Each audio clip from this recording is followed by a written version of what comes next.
Dre Millie, I'm gonna try to have better service tonight. I have a video for you, bro. Me reconnecting yesterday, and by reconnecting, I mean I got back in here, and once I was here, it crashed. I thought that was a deliberate rug. No, so I actually attempted to reconnect. I have the screen recording. There's a big old like reconnect button when you come back in, but I was in my garage where I had no service, so I get in here and it just like struggled. So that's what happened. I actually wasn't even trying to rug it. Well, that was a perfectly timed struggle rug. Oh, Yeah, no, I wasn't attempting to, bro. I bought another router though, dude. It's supposed to come tonight. I'm gonna get it set up. I can't we we live in a first world country, I think, still. I think we're still up there. And we can't be not having internet in the garage. You know what I mean? That's a first world problem. You ain't got internet on other sides of your house? I figured that's what You it gotta get it. was for real. Because mine goes out depending on where I am at my house too. Like if I go out back or if I go to my garage or do something, I'll end up rugging and not being able to hear certain people on stage and all of the above. So I already knew that Yeah. struggle. That's what I'm saying. You got to get a Wi-Fi repeater, bro. Get that Wi-Fi moving. Um, this is not all right. I got to tell you something about Wi-Fi. This is not a conspiracy, though. I actually just saw a technology using AI, where they programmed AI to tap into like a home Wi-Fi network, and it was able to almost act like sonar and kind of bounce off walls and kind of map out, using AI, map out the dimensions of the inside of the house, because Wi-Fi as a wave as well bounces off walls and comes back to the receiver. But then they went a step further with AI and they were able to actually see movement in the house, because as the signals are pushed out into your house, they're bouncing off humans or anything in the house. And they were able to program it to almost use the router as a way to see what's going on inside of a house.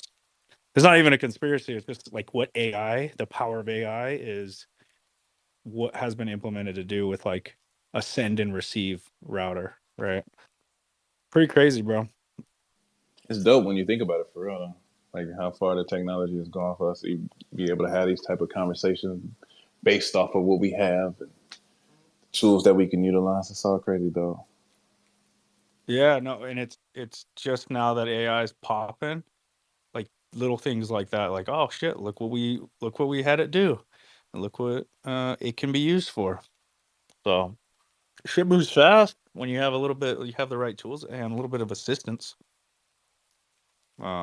So anyways, my Wi-Fi router is probably gonna be able to track me through the house soon. So it's exactly what I wanted, just to be tracked in my house. What's up, Aaron? I heard about this one project that sold clothes that have things in them that track you.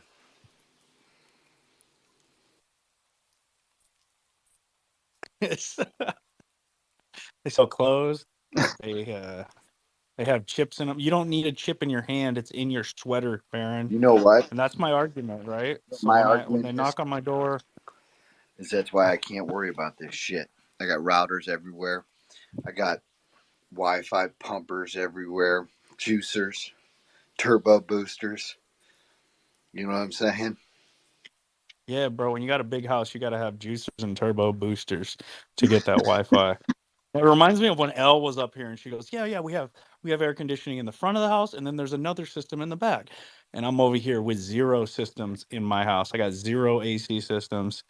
As some people have independent room and living room AC systems. Like, wow, Zones.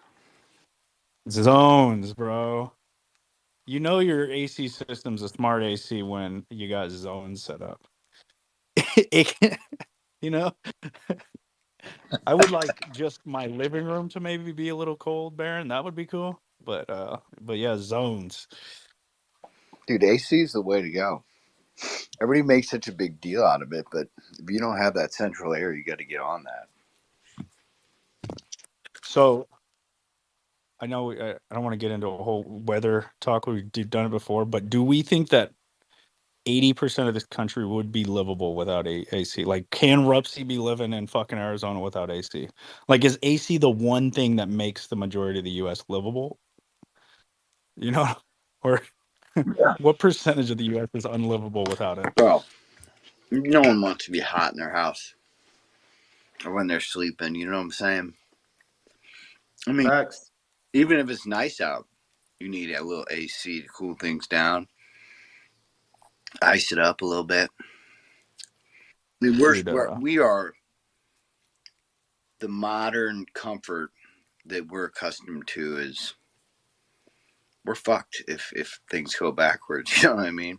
Like no AC, Baron's he's iced. Good thing I got my mask. Hopefully, I can put some cool air through it.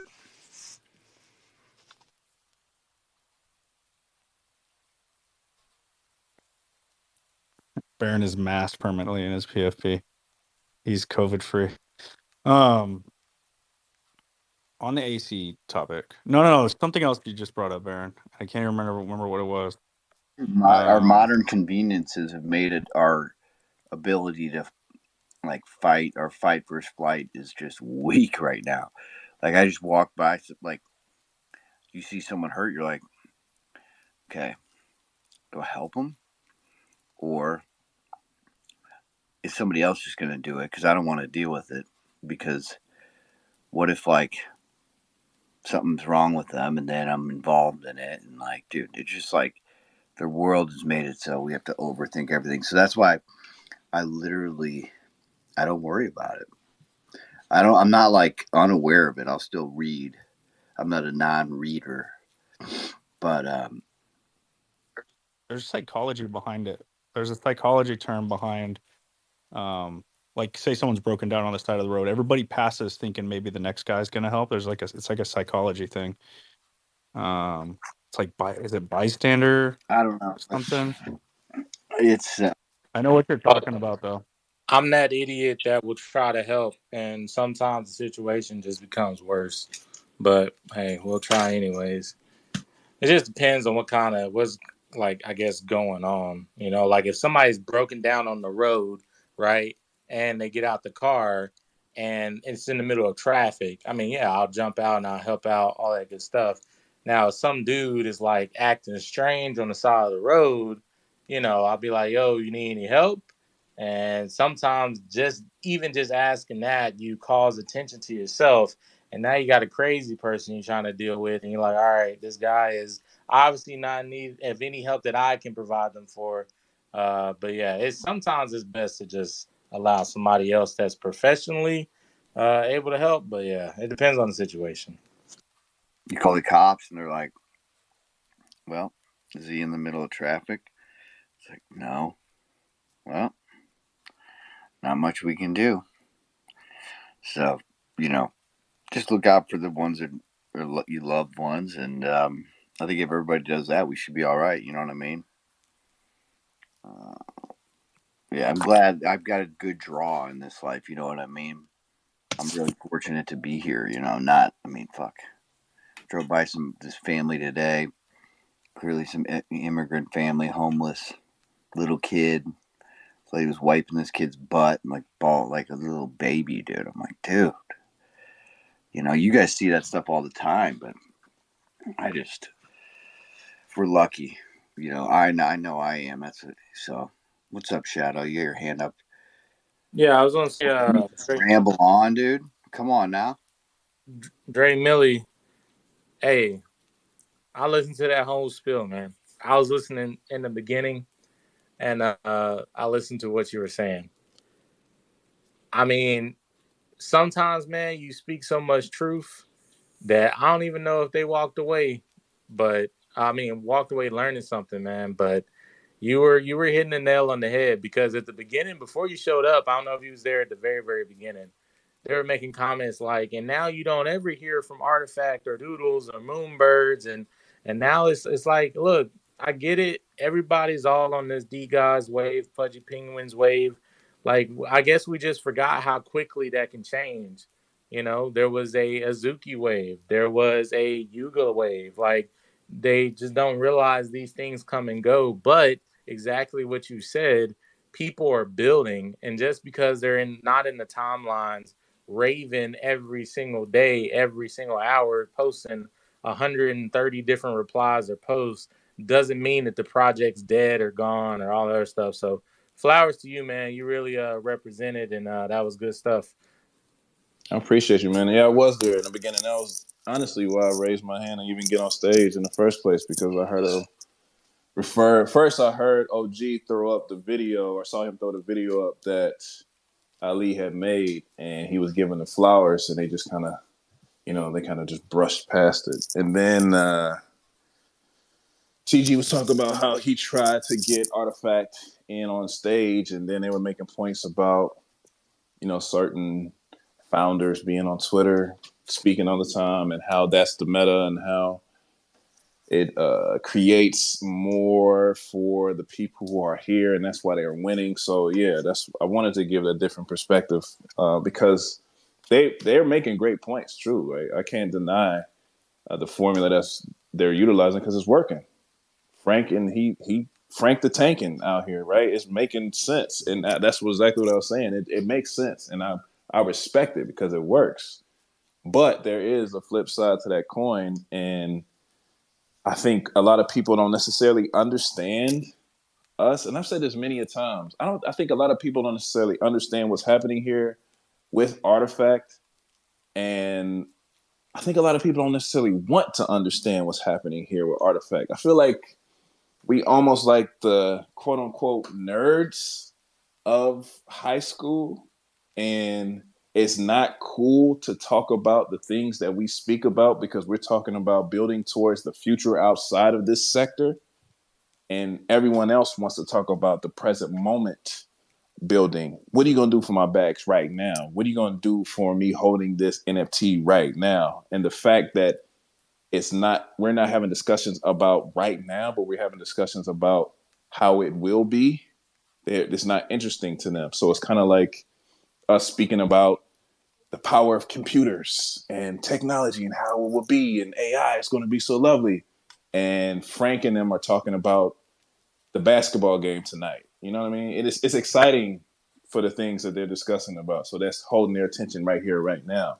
But we're talking about changing everything. So, And I love the way that you put it, because that's what I was talking about the other night when I was like, I guess we just attract a different type of group of people in this space.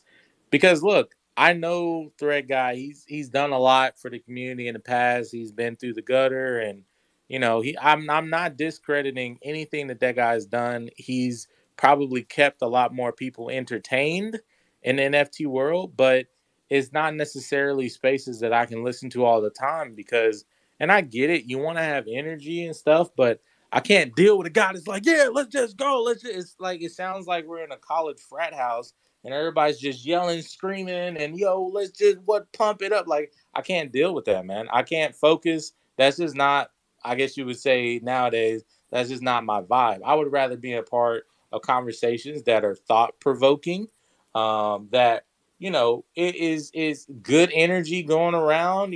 How's your family, all that type of stuff is where I'm gravitate to. But at the same time, though, my point, if I ever get on stages like that, they would never call on my hand unless Kiro's up there. But yeah, those types of stages, what I always would want to say is like, you guys don't feel like, sometimes that we're just jumping from winning team to winning team to winning team. If D Guides and Pudgy Penguins drop today, but Poo Poo Coin and whatever else comes next, and they have founders that will do with everything that you're saying, you're telling me you're not going to just drop D Guides and drop Pudgy Penguins and drop on the next one, because now they're the new winning team.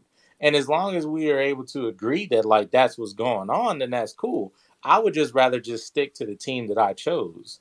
And, through thick and thin, through discount box, through historical, Air Force One shoes, we're going to be here. But a lot of those guys, you're right.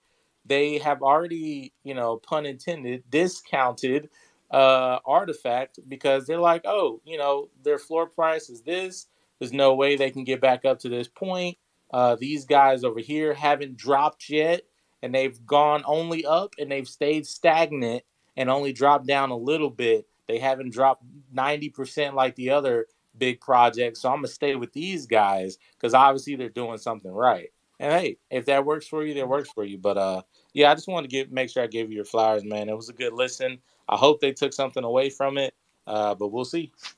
No, I appreciate you and your compliment. Thank you very much. I appreciate the flowers. But I'm gonna say this too. Like, I understand TG isn't for everybody. I personally rock with him. I like what he does for the space, because we have a lot of those other spaces of people being able, the Mario Narfals who want to talk about politics, and the books, and all of them who want to, come up with their own coin to do. Like, we have different hosts that take things in different directions, but I enjoy the energy that he brings to the stage, because he cuts through to a lot of the people who are here for the fun and for the experiences. He brings those people to that same stage, and that's why I think it's important to even jump up on that type of stage and have these type of conversations, so it can be a different perspective that's given, and not just the rah rah rah. Yeah, let's follow this. It's up. It's up. It's up. It's up. You know what I mean? Because I agree with you. Again, a lot of people in the space are looking for the present moment, and they are jumping from, oh yeah, Zuki's the stable coin. We rocking with them. We rocking with them. Oh shit, Zuki's down bad. Where are we going? Oh, we gonna go over to Frank and D guys because it's up. It's up. Oh, we going up to Utes. It's up. It's up. I love Utes. I love you. Oh, Pudgy Penguins is the one. We gonna Pudgy. That's the space. That's what this is, because it's about generating income for a lot of people.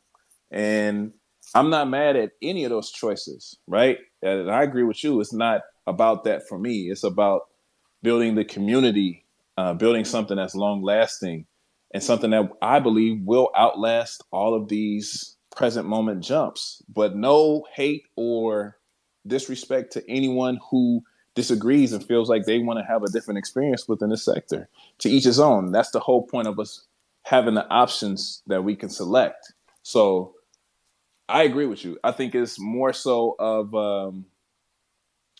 when I speak about Artifact and what they do, it speaks to a certain demographic of people, right? And I think that was kind of part of the flack that was introduced with us as a community, because Artifact integrated more pop cultural or different things that I call the culture. I personally call the culture under the umbrella of Artifact. And I was just talking to someone else about this before I jumped on Bad Take. Is Artifact people they didn't really know anything about shoes before the Artifact introduced the CIRLs and the Air Force Ones. Like, the people jumped into this for clones initially, and Takashi Murakami. So then they introduced, oh, we doing stuff with Nike. And they was like, okay, cool.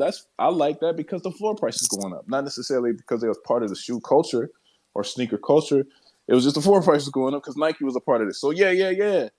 And even when they introduced the Air Force Ones to be ordered and the CIRLs, people were upset because they're not really a part of the shoe culture. And I love this part of the project, this brand, because we get to have these conversations with people who necessarily wouldn't have been mixing or mingling or intertwining their energies previously besides that. And that's where I come in, right? Because the culture is ingrained in who I am as a person. So I can come up here and speak to you about it. I can jump on different stages and speak to them about it, because I am the culture, and that's what's being integrated into what we're dealing with in the present moment with Artifacts. So it's about spreading that message to other people who don't necessarily understand that, who might just think Artifact is about Takashi Murakami, some clones, and a box that people got rugged with. You know what I'm saying? So it's a full conversation that can be had from different sides and different individualistic perspectives, as long as people have their mind open and are willing to have the conversation. So that's what today was about, at least for me. And also, Shadow, I think TG is probably the best host in this entire space. He has a really good way of putting that energy in his morning spaces, right? It's on purpose, and he does that energy. He has that energy on his morning spaces to get everybody moving, right? But if you've heard him interview in his later evening spaces or his late afternoon spaces when it's a serious interview, the dude somehow switches it the fuck up and can do like a full blown like professional interview, which takes a lot of skill, in my opinion. Hosting isn't easy, and to be able to switch up your styles depending on the situation and having that kind of awareness is a big deal. So I want to give TG his credits.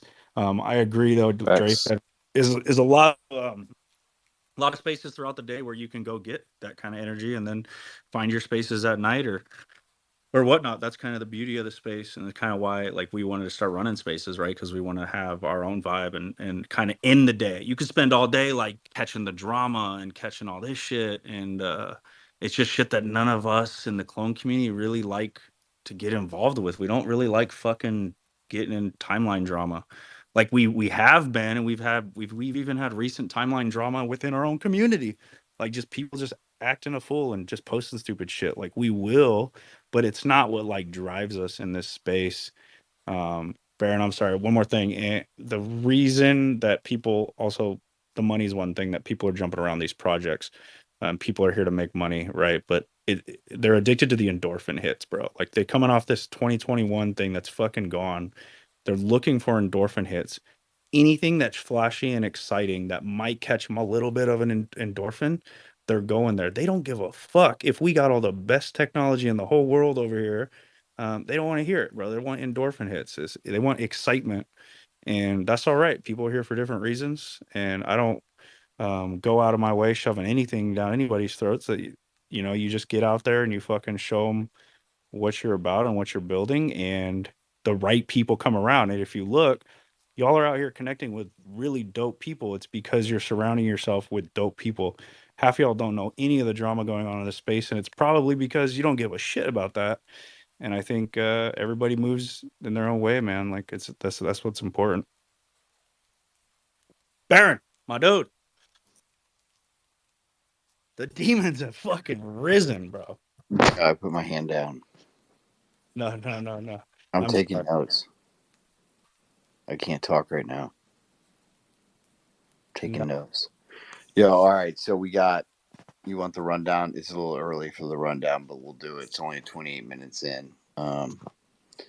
We got Zap tweeted a photo from IG Gasai event photo.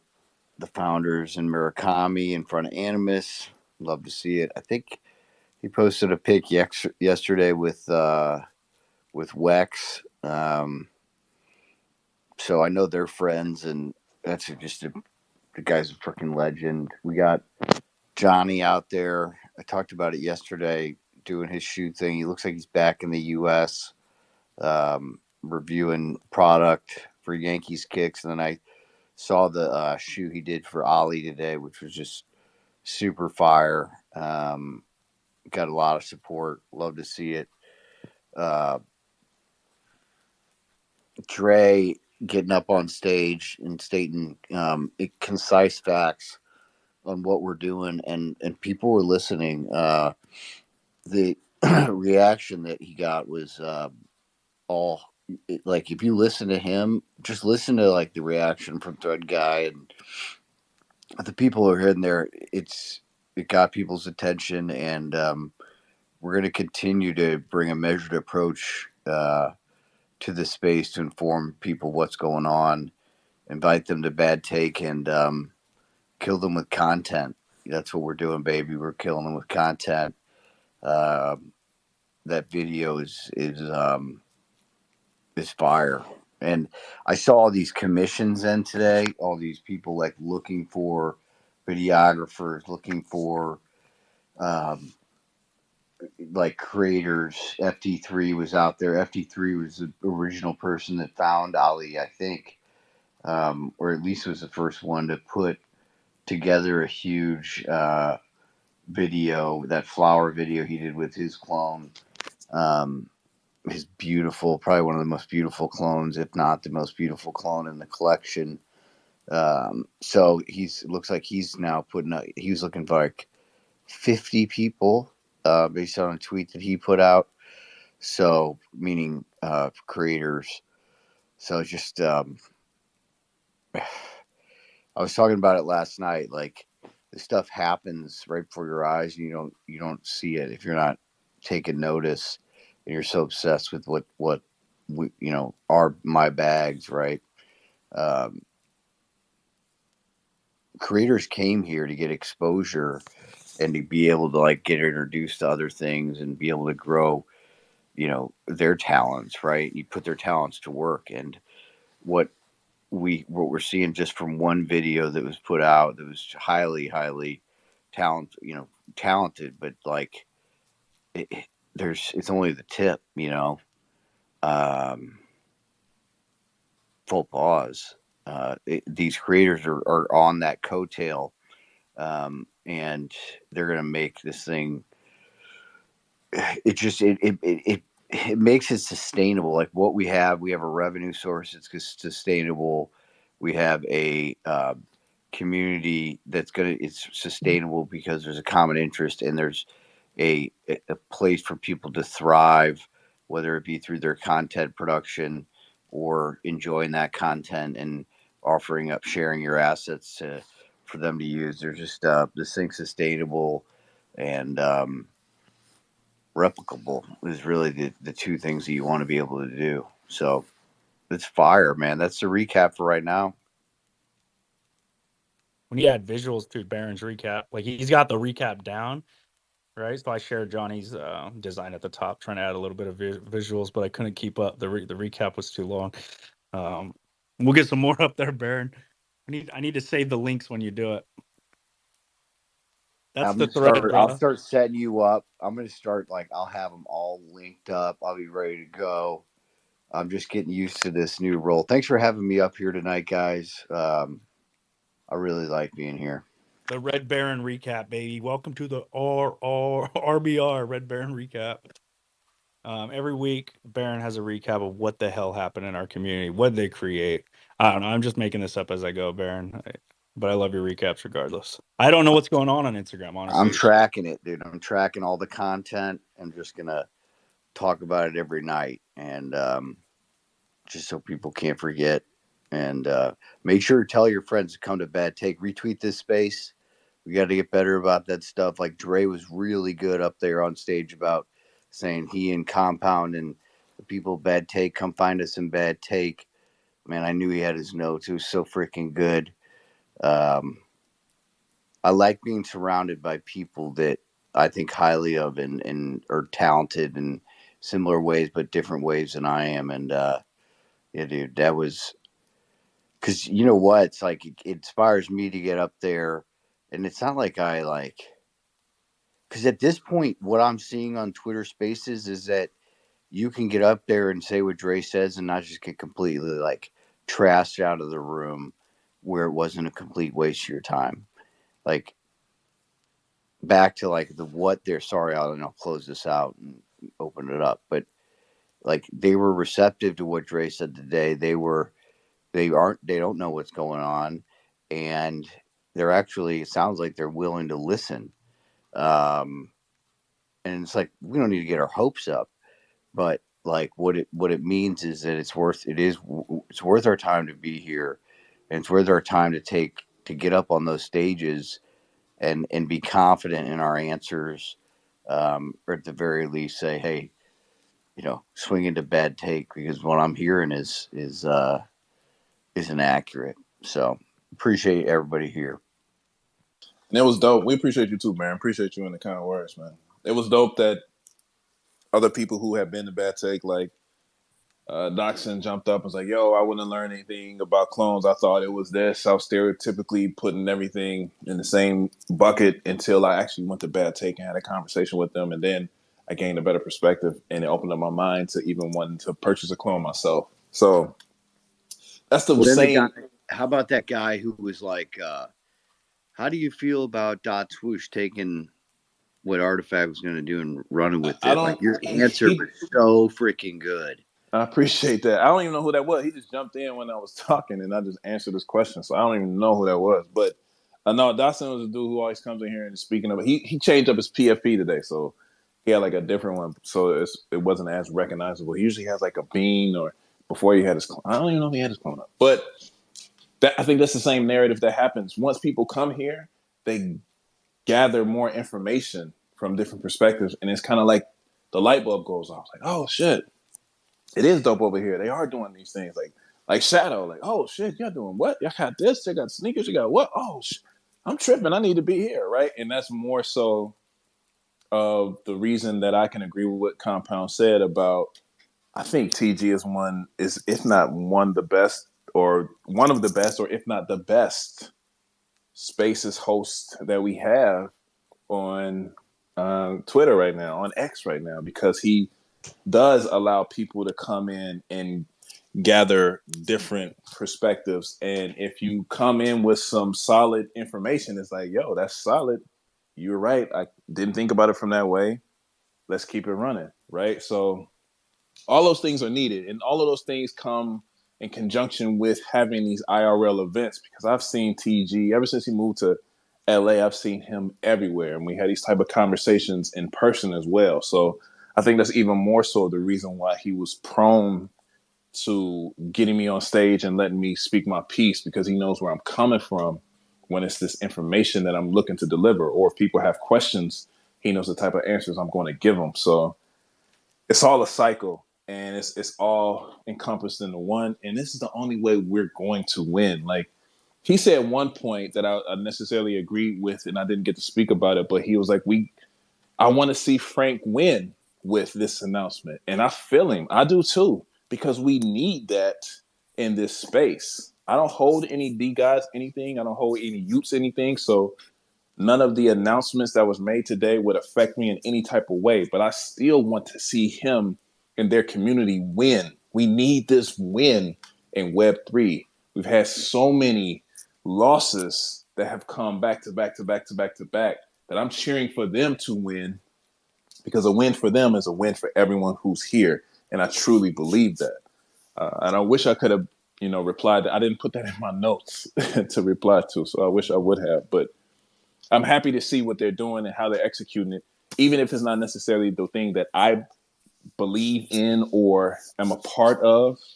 I'm happy that other people are happy with it. So, all right. So did the announcement that they make go over well?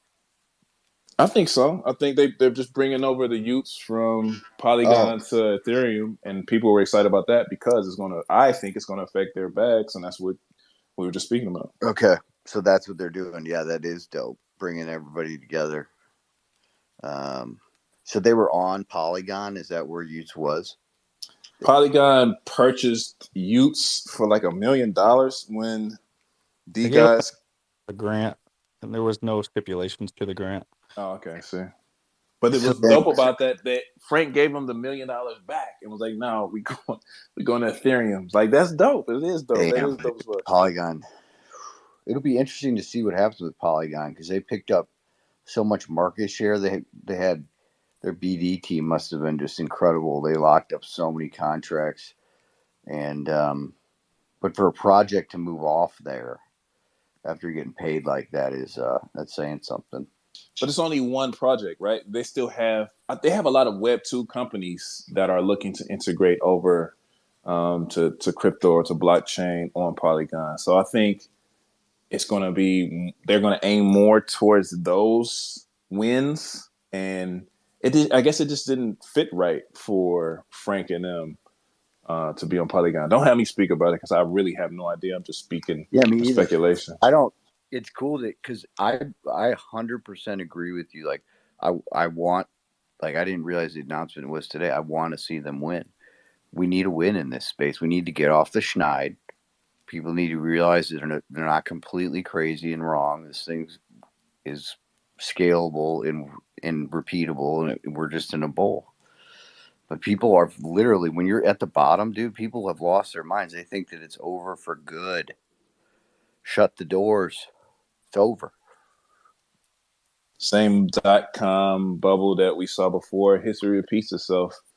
And when I used to tell people about Web3, initially I would say the same thing that you saw when American Online was sending out those CD-ROMs for you to download they're programmed and utilize the internet. That's where we are when it comes to Web3. Bless you.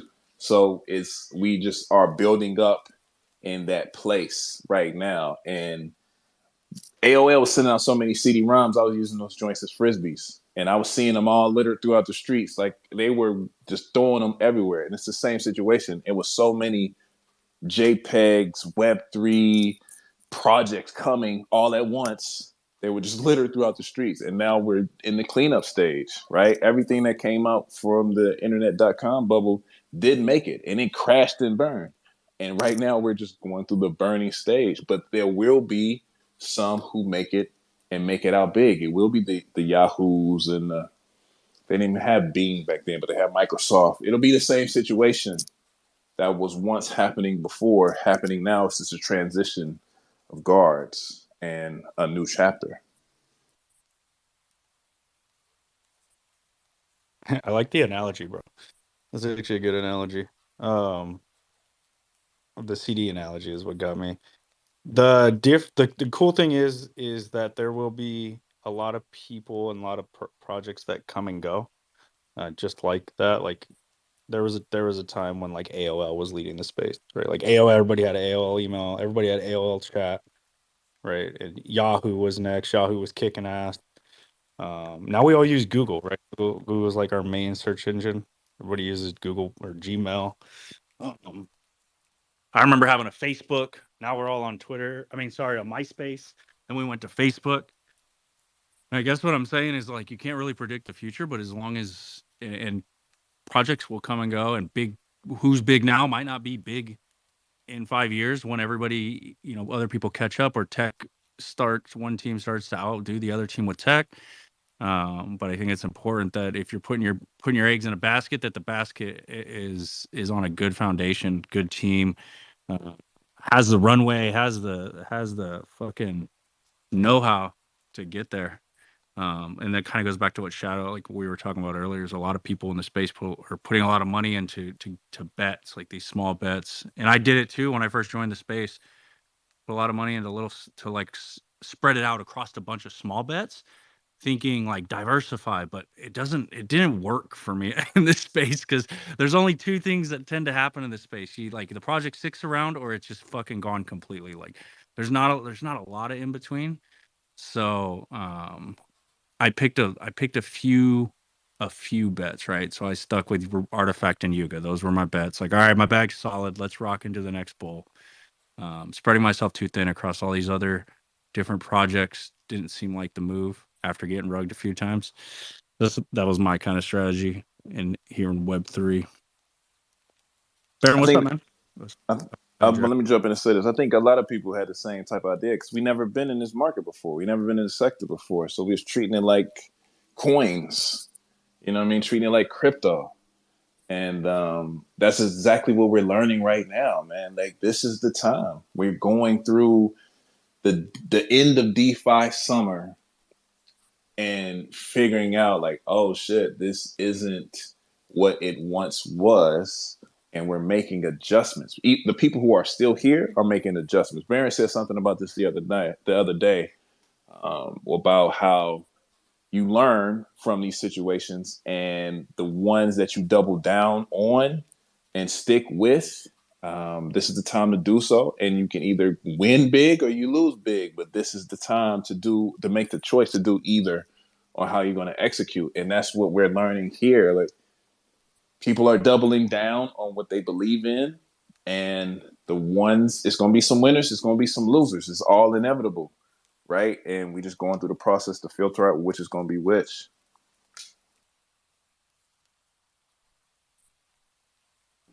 Yo, Artifact. This is the best part of fucking Dre's response. Artifact is they're one of the four labels, right? The four whatever of brands of Nike, right? Nike has acquired 11 companies in its history. Okay? None of those companies except for Converse made it up on the board. So Converse and Artifact. Their other purchases include Cole Haan, Hurley, Bauer Hockey, Umbro, Converse. They bought a predictive analytics company, a consumer data analytics company, and even a virtual shoe company that makes NFTs. And then they bought Let's Run, its first foray into the world of websites for fans of the sport that's got to start from. So, like, when you say that to people, it's like, look, they didn't put any other of those companies on the board. You never saw Umbro on the board for a minute. You never saw any of it, any of them. The immediate plan was to buy it. It gains market share or it takes out competition. This is a completely new business line for them. That's all I got for now. And that was just a major point, man. It's hard for, again, if people haven't taken the time to come to our home to learn our ways, and that's basically what you do when you come into someone's Twitter space. It's like walking to someone else's house, coming in, sitting down and having a conversation with them to see how things work within that community, within that home. And if they haven't had the opportunity to do so yet, they're looking from the outside looking in, and it's hella confusing looking into our home because it's shit happening all the time, going in so many different directions, right? The founders had so many ideas that they were executing on simultaneously throughout this entire process. Hence why we're going through the situation of sorting out everything now, piece by piece. So it's confusing for a lot of people who live in this house. So I can only imagine how it is for the people who are on the outside looking in. And that's what the conversations are about. Like, yo, just come through. If you're confused, misconstrued, weren't ever really focused on what we're doing, but now you're a bit curious, come through. We can have these conversations. Maybe we can sort out that confusion that you have or that misguided information that you received from another place that didn't stem from here, and we can work it out. And that's all the conversations are about. That's why it's not about trying to go up there and point the finger and yell at people and tell them that they're stupid for making the choices that they're making as an individual, or any of that stuff, any of that degrading conversation. Like, it's no point of any of that because it gets nowhere fast. But it's like, yo, if you're curious, the door is always open. Revolving door policy. Come through. Let's have a conversation. Let's figure it out, and let's go from there. It was even someone who commented and said, like, oh, that's just copium that you guys are putting out because of XYZ. And it was like, okay, I can understand your perspective. Come through the bad take and let's talk about it. And leave it like that. And that's been the approach that we've taken, Compound and I, and everyone else here, for the most part, throughout this entire process of us even coming up with Bad Take and bringing this community to light. Was like, yo, let's talk about it. Even with the whole Wale situation. Yo, Wale, let's talk about why we feel the way we feel about what you're saying about our community. And let's talk about it in a Discord so we don't have any misunderstandings or misalignments. Let's just have a conversation. And we pull it in, we have a conversation, and it goes from there. And that's any and everyone else that's included in this entire sector. Let's have a conversation. Sometimes they work, where they come out and they're like, okay, cool. I didn't think about it from that perspective. Thank you for the time. Thank you for the conversation. I appreciate it. And sometimes they don't, where it's like, yo, I'm not going I'm not going to apologize or whatever it may be. But that's always been the standard here. So let's just sit down and talk about it and try to figure it out, period. I heard one guy say he's just going to keep putting his foot down. And he's got this big old foot, and he's not going to stop. It was nuts.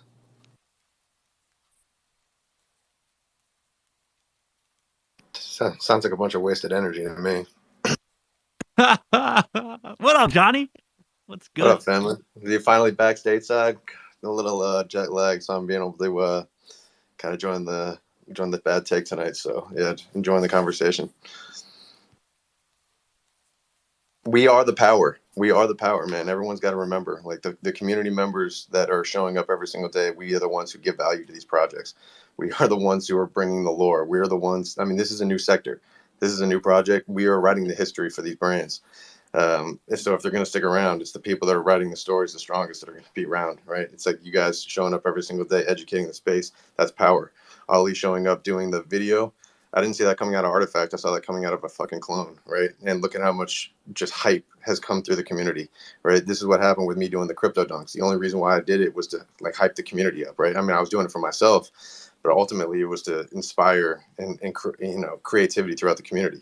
We are the power for these communities, right? So it's like speaking positive affirmations into into the reality, right? And so you guys showing up, keeping the positive vibes, and just us keep creating.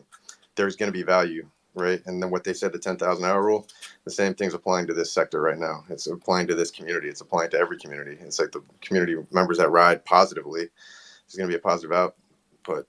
You do negative, only negative can come, right? So all mindset. The guy, the goat. Dude, you see, yeah. If you don't follow him on IG, do yourself a favor. Okay. That's all I got. Appreciate you, Baron. How was the trip, bro? One of the most productive, most life-changing weeks of my life, to be honest with you. Going over to another country, especially no one that I've ever known has actually ever been there, to have a bird's eye view and then a ground view of everything, and taking the whole culture in from the food to the experiences to doing what I needed to do for work. Visiting my sample factories. I mean, the productivity was insane. Going over there with my business partner and really being able to be productive, and we got a bunch of factories basically working almost against each other in a way where we're doing what Nike does, right? So we're utilizing a bunch of factories, we're having them make the same shoes, and we're seeing what kind of results we're going to get out of them for you guys. Ultimate goal is to be the best quality product in the world, right? And then have global distribution. I think for my whole life I've been able to do designs, but I've only been able to do them on such a small scale, where they're all handmade, all limited nature, under 20 units. But now to be able to talk about doing tens of thousands, hundreds of thousands, and millions of units over the next 10 years, and being able to do everything at retail, to be able to touch every single thing that I've always touched as far as the quality and the storytelling, and being able to offer it for $180 and compete with the rest of the world. I'm living a dream. Like when I've been able to fortunate to live my dream for the last 3.5 years, but it's just proof. I'm living proof that if you show up every single day and you're doing something that you truly love to do, and you felt like it was your calling, man, you're gonna live your dream. And the fact that it's just expanding on itself, like day after day after day, and it's it seems like steamrolling faster and faster and faster. Just knowing where I'm going to be in the next 5 years, and knowing that I have your guys' support and love. I mean, this community is, the people that I found within this community that just support wholeheartedly, that reach out just to wish me luck in my endeavors, and just the ultimate support from day one has been insane, right? So you guys have been a huge inspiration for me as far as like just motivation and inspiration, and really finding friendship and motivation within our passions, right? So this project is very much aligned with what I've always loved, and the people in it, especially the people here that have been here, they know it, right? So, yeah, just amazing. At the very fucking minimum, right? I say it a lot of like at the very base level, uh, the like being in Web3 and being a part of these projects is like the best way to network and create like these kind of relationships. Is like joining like a community token is what it is. But where else could you create and build within a community or find people that have like interests with you? Do you understand, if I tried to talk any of this with anybody in my real life, they'd look at me like I'm crazy. I've tried it. I can't even talk to like my close friends, but I can get on here every night and tap in to Johnny, bro, who's been in this industry, and Dre, who's been a collector, a connoisseur of this energy. And yeah, dude, this is an interesting space, bro. I could tap into fucking Tevi and get ideas on 3D renders. I could tap into Rupsy and get the sickest fucking renders that I've ever had. I don't know, man. I love this space, and you got me all motivated, bro, because sometimes when we're in a bear market, like this shit just feels like, what are we doing out here? Like nothing's pumping, nothing's making money, but like honestly, you look at the bright side of things, you're fucking networking in a bear market. When that bull comes back around, you're gonna know who the fucking real ones are. You're gonna know who the real people are, and you're gonna have those relationships established. And there's so much less noise right now. So much, like it's kind of a bad thing, right? Not a lot of people in the space, but it's just less noise. The people that are here for a reason. It's already weeded out the people that were here for nefarious reasons. So yeah, bro, that's exciting, dude. I love fucking hearing someone passionate about what they're doing, and I'm fucking excited for you, man. Thanks, man. I, I mean, Ali, again, Ali, he inspired me this morning, right? I mean, again, I haven't done a crypto dunk in God knows how long, but again, he had it. I had to do one for him, right? And then I'm looking at a few of the other clones. I definitely got to do one for my boy Rupsy. Seeing a few others that I never actually got to before, but again, it's like he just kicked off this wave of inspiration, right? It can come in any form, shape, or form, and the people that are in this community that are creating inspire me every single day. And so, I mean, this is why I show up. I mean, what you guys are doing, I might be silent sometimes when I'm always here. I'm always looking. I'm always watching. I'm always admiring. So, you guys inspire me. Likewise, my G. I'm glad to hear that you get into this point. I know we spoke about this last year when we were talking about, you were talking about getting your own shoe line back then, bro. So it's crazy dope to see it actually being executed right here, right now in such a short span of time. I know it probably feels long as fuck for you, but this is an incredibly short span of time, and that's super dope. But congratulations again, bro. Keep doing it. Keep your head in the same positive place. Keep running. Keep going. Keep running it up for real. And let me know if you need any size 14 wear Right, testers. You know what I right. mean? This is something I've learned, right? It's like you're for the culture, right? You're here. You've been it. I mean, you're a confidant of mine, right? It's like the second we have a 14, it's on the way. That's all I want to hear, baby. That's all I want to hear. I appreciate you, Machi. That's what's up, man. It's dope to see even the silhouette, right? Because y'all doing this right on time because that's the same type of silhouette that people want to have. They want to throw their fits together and rock that kind of stuff. And I can only imagine the type of colorways that you're going to come up with to Bro, execute on that plan. we got 6, 7, 8 silhouettes cooking. We just got AutoCADs back for another silhouette. When I say I'm taking over the sneaker industry in every form, from running to lifestyle to basketball, um, I'm coming for their heads, right? It's like everything that I've done on customs, every bit of quality, every bit of material, every bit of storytelling is going to be offered at retail. Crazy limited, right, to drive hype. But I'm telling you right now, like, people haven't been able to form my customs for $2,000-$3,000. You better be on the lookout for Von Grog, dude. And we're about to shit on materials, colorways, story, collaboration. If I'm in charge of it all, and so with that, I got some clones in my mind. Oh, Future, that's fire, bro. future Especially spray. you talking about material. Ooh, we already know It's you going in. everything. Material is everything, right? When you look at these factories, when you go overseas, what you learn is every single company is trying to get it under $4 a unit. Every single company in the world, right? I don't care who it is. And we're not focused on that. We're focused on literally making the best quality shoes in the world and offering them at retail prices for the first time. This is where I'm like, when I say living my dream, you guys are going to be wearing the best quality shoes, the most comfortable shoes, to the point where it's like when you wear, if you've ever owned one of my customs and you understand the quality of the feel, when you put your foot in that shoe, it's felt like you've owned it for 6 months, right? But these are the things. It's like developing it and making sure that they're perfect. This takes the time, but perfection is it takes time. And with that, I'm on an unrelenting path to find perfection. But this is where 10 years of experience comes into play, because we have factories that have been making all the shoes for New Balance, for Jordan, for Nike, for pretty much the biggest brands in the entire world. And now their factories are bidding for us. And now we're figuring out which ones to go with, and now having them pitted against each other and them working, having multiple factories making samples to figure out exactly who can do the best quality, who's not going to try to skimp, I mean, everything is important, but quality over everything. Yeah, it's about to get Not nasty out messing here. around, guys and girls. It's it's insane. Make sure to check out Yankee Kicks if you get a little feel for like the type of shit that they're doing, like and just like that vault, Johnny. That's and then your shoe that I got from you, a pair that I'm fortunate enough to have from you. Like I think about the vault that he has from the shopping experience and like security guards at the doors, like all that shit. And then I think about like the quality that you're bringing, and then to do it at retail, which I know you guys can do because of the capital that he brings to that they bring to the table. Uh, I mean, it's just and the network that the gentleman already has is like probably like a golden boy down there. Um, it's pretty special, and hard work pays off. You know what I mean? Johnny didn't go to one clone event during that Art Basel week. He was working the whole time, meetings after meetings after meetings. Then he'd stop his meeting and he'd come over to the event, and then they wouldn't let him in.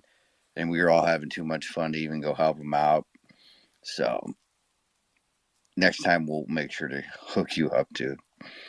Uh, Well, I was actually going to ask Compound and Dre about LA because I know they said something about, I think, September or something. I don't know. Maybe I'm just missing. But next time you guys have an event out in LA, I definitely want to figure out a way to get out there.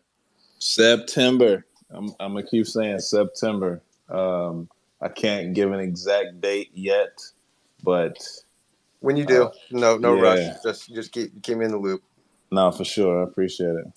Dude, I'm gone for like 6 days of September, and I just know Dre's gonna schedule whatever this is on those exact days that I'm out of town. It's just how the universe works, you know. You're just like how the shit works out. So I'm gonna have to give him the dates that I'm going at least. Yeah, I'm about to say, what dates are you going?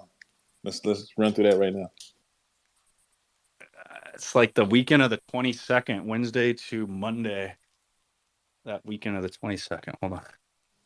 I think you might be Gucci. I'll say that. 20th. Yeah. 25th. Yeah, I think you'll be good. I think you'll be good. You know what I'm saying? Y'all ever have that shit, like something you want to do so bad, and it just happens to fall on that one fucking time that you're out of town? I don't go out of town a lot. The last time I was out of town was like when I went to EDC. I don't miss a lot of things. you were just in Florida for a week, my guy. Right. Yo, chill. Hey, yo, chill. I meant like where I don't have service or like I don't have my phone. I could still hop on Spaces. But yeah, I guess everything I just said was bullshit. You're right, Baron. I was just out of town. My bad. All right, we got 3 demons on stage, 2 with their hands up. We are fucked, boys. About to go. Fucking let's. Shadow had it first, right? Or Tevi? Let's go to Tevi. Yeah, I'm gonna go first because I don't have a lot of time. Don't have another what? Tevi, Shadow. Yeah, I don't Go. have a lot of time, so I'm in the Philippines. I'm having a good time. I just want to jump on here and say hello to the Bad Take crew. And I don't know how the connection is coming through, so sometimes it's good, sometimes it's not. So while I have this good spot right here, right now, I wanted to jump in. But anyways, I heard a little bit of what Johnny was talking about. I'm super stoked for what you got coming. Can't wait to see it. And man, that's exciting. But anyways, just want to jump on, say hello to everyone, and I'll probably catch you guys. I don't know, whenever I'm awake and not sleeping while you guys are awake. But anyways, good hearing you guys' voice. Likewise, my G. What time is it over there?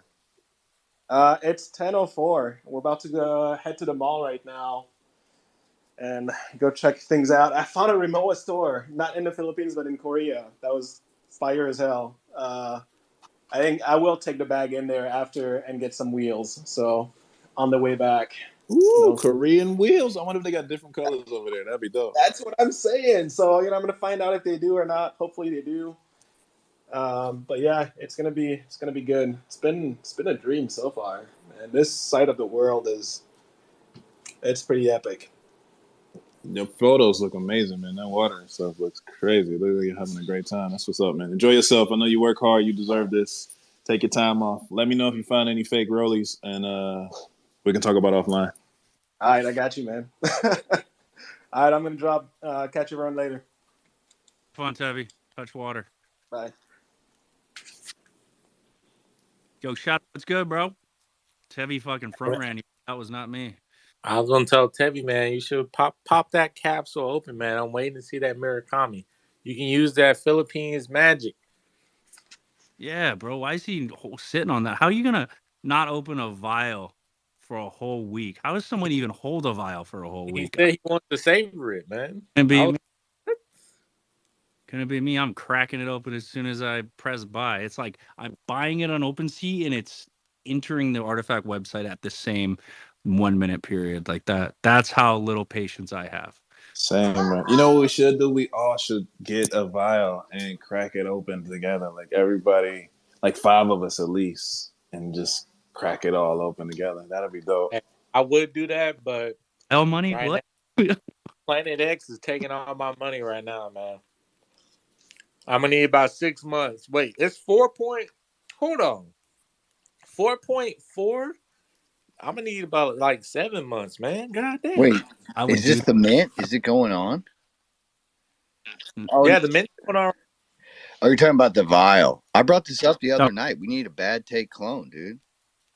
clone vials. Hey, I would buy a vial, Dre, but I've been buying angels the entire way down. So I got angels.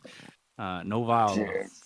can you imagine Com just comes out one day and just drops just a portfolio of angels on us? I had to trade one. Compound just like, man, I'm done. You just see the floor is like 18 angels.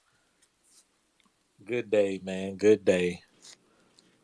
How fast do you guys think an angel floor will be swept?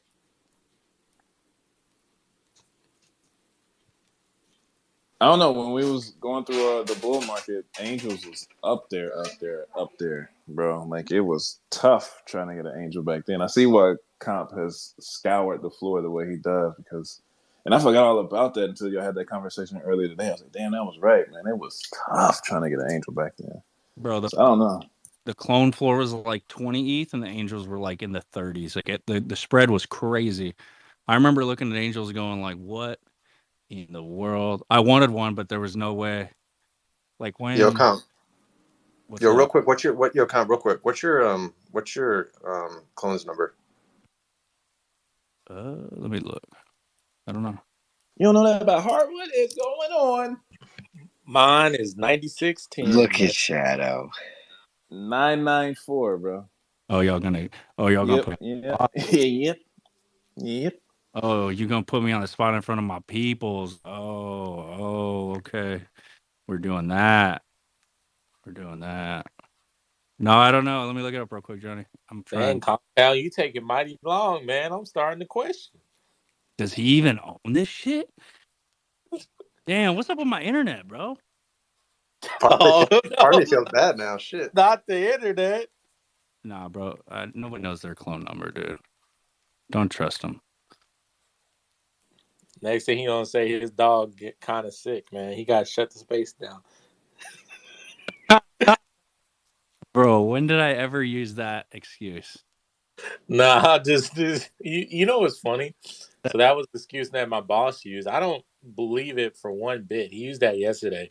He was like, "My dog's sick. I gotta take him to the pet hospital." I'm like, man, just like I'm judging his character. I'm like, you say so, bro. You don't seem like you. If your dog was like dying, you seem like the type of guy to be like, well, his time has come. Not like you gonna take a day off, especially when you're supposed to give a presentation. I feel like you just want to get out of that shit. But you know what? That's why I killed it. Bro, So that that's all. I said that yesterday. I was like, dude, you're just gonna let a guy dump on you because his dog got sick? He's got to go to the vet, and then you were like, weren't following me. You thought I was like giving you trouble. You got to catch. Oh, I didn't hear you then, but yeah, I don't believe that shit for 1 minute, man. I was like, Yeah, okay, dude. You're like, yeah. whatever. He just ran. He just gave me the presentation and said he had to leave. I'm like, what the fuck, dude? But Shadow no, got it's not. shadow. You should have told him to bring in the doctor's note. Like, I'm gonna Yeah, have to see that let doctor's me note. see that vet bill.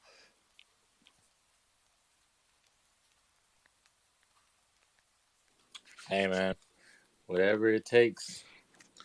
But you know what? He came back the next day and he was like, yeah, what did he say? He said that, his dog started, throwing up. He picked him up, he put him in the bathtub, and he was like starting to throw up like whole like food objects. And then he was like, all right, he probably has something in his stomach. And then he said that they pumped him and stuff. I mean, he had a decent story, but I was like, okay, bro. But also, you had what is it, third quarter? I don't even remember what quarter meeting it was, whatever, with all the districts and everything. It's all good. Oh, I remember what I was gonna say now. Um, so here's my question, man.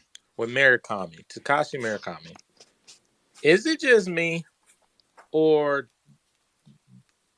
is it a lot of people sleep on Murakami, man? I know we got Nike, but a lot of times when people are, I won't say talking shit, but when they're talking about CloneX, they forget about Takashi Murakami, man. And the more I think about it, I'm like, what other projects have like a predominant like artist like that? You know what I mean? Like, not only is acquired, but has like an artist on standby working on projects within uh that the artist himself is not like dropping the, you know what I mean? Like, I don't know. I just wanted to kind of throw that out there. I want to get you guys' opinion. Dude, I agree. Fucking legend. Fucking legend. I got a take for you, Shadow. When I started researching Artifact and got my first clone, I didn't know anything about Takashi Murakami. It wasn't Takashi Murakami that actually drew me to the project. I didn't learn about him. The project and the community is actually what put me on to his art. I had no idea who he was prior, and it's not. I'm not afraid to say it. It just shows that there's more to this project than just having a big artist name on it. Like, that's not what actually introduced, like, what made me interested in it.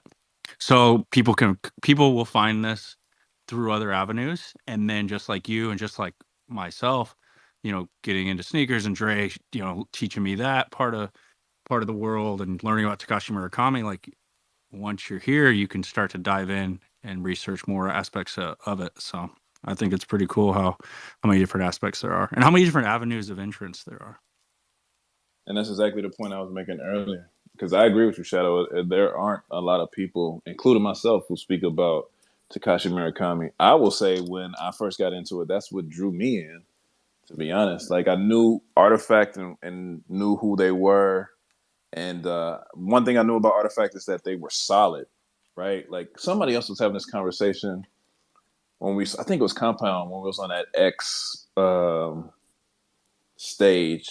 I think so. But you're talking about how we all got rugged, and at a certain point of being in the sector, we were looking for projects that we just knew were trustworthy, that we wouldn't take the L, and they had to have something that showcased that they were trustworthy, and they had a community that you could stand on, and all of the above. And that's what I knew of Artifact, because I knew they had the collection with Jess Staple. I knew they did something with Ferocious. I didn't know who Ferocious was at the time. I just knew they had shoes that were $500, and I wasn't paying it because Grimes had just rugged me. But that's a whole nother conversation. But the Takashi Murakami element was the situation that pulled me in, because I knew who that was from my history with hip hop music, and him doing the artwork for Kanye West with Graduation, and him doing the collaboration with Louis Vuitton, and all of the other hip hop artists who had idolized him doing the Jesus piece for Kid Cudi,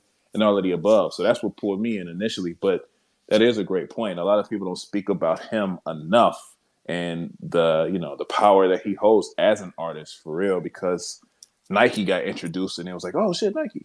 And this is something that I do when I talk to people about Artifact all the time, like all the homies that I know in my Web2 world and Web2 life.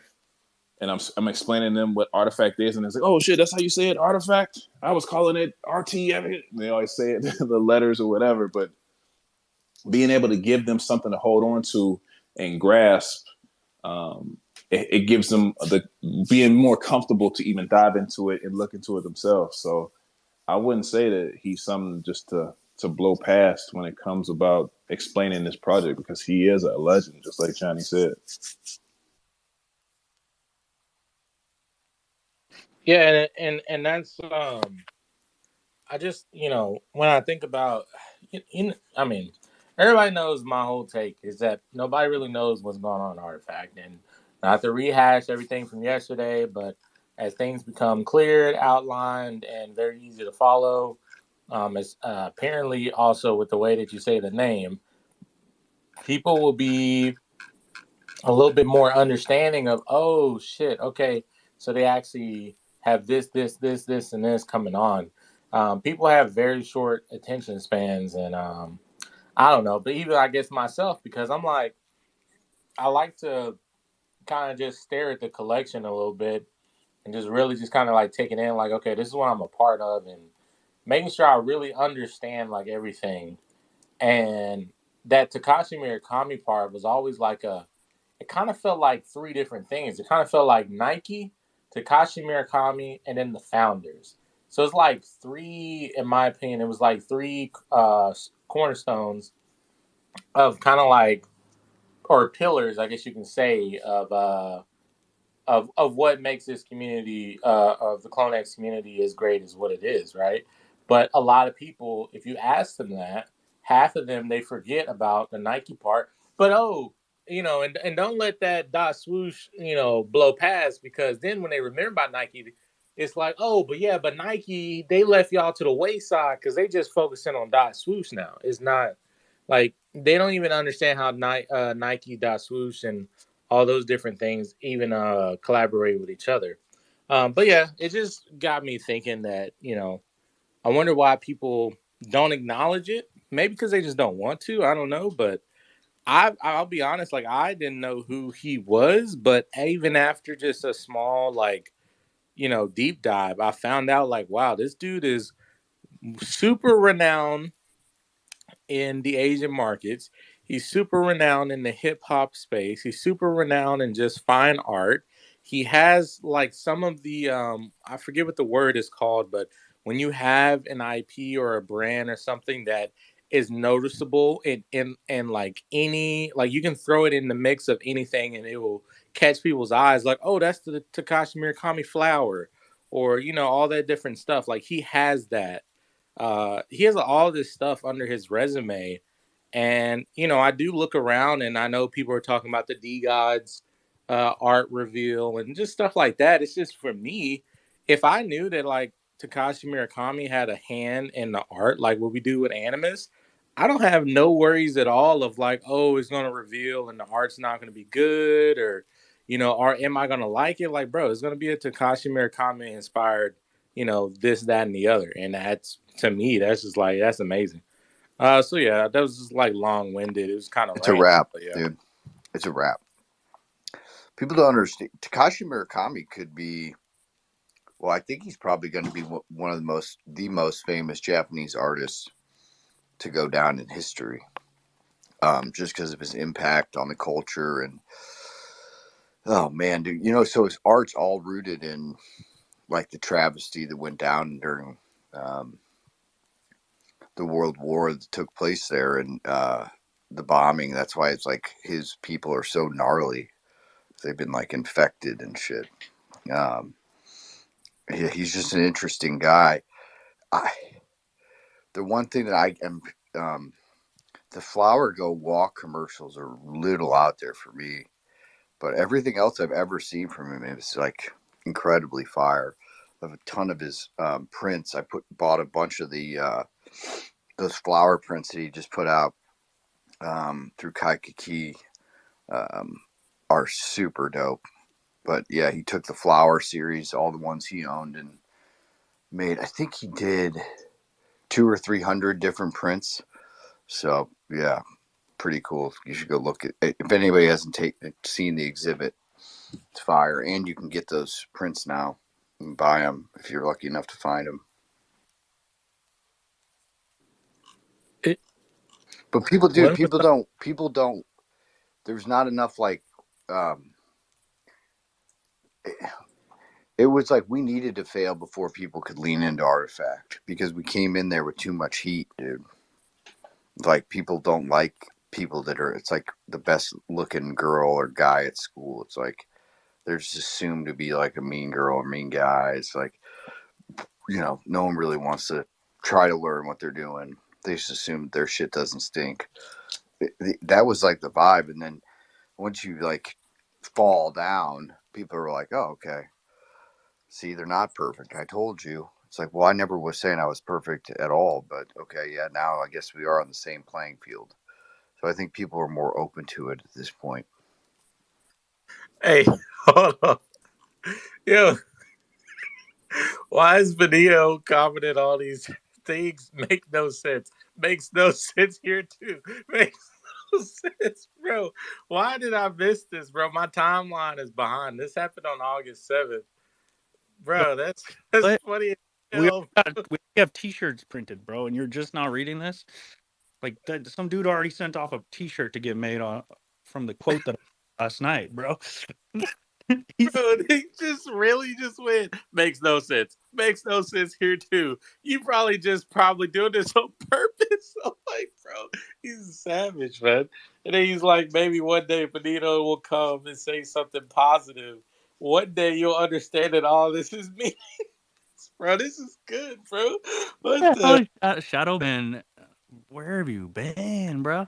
No, bro? that. I'm Oh, I'll doing a tell lot you of one time fish. offline the whole backstory of that. That's been a long backstory, but it was super funny. There's a reason I memed it. I made it a meme last night. It was because I just thought it was like, I want a shirt, dude. I want a shirt that just says makes no sense.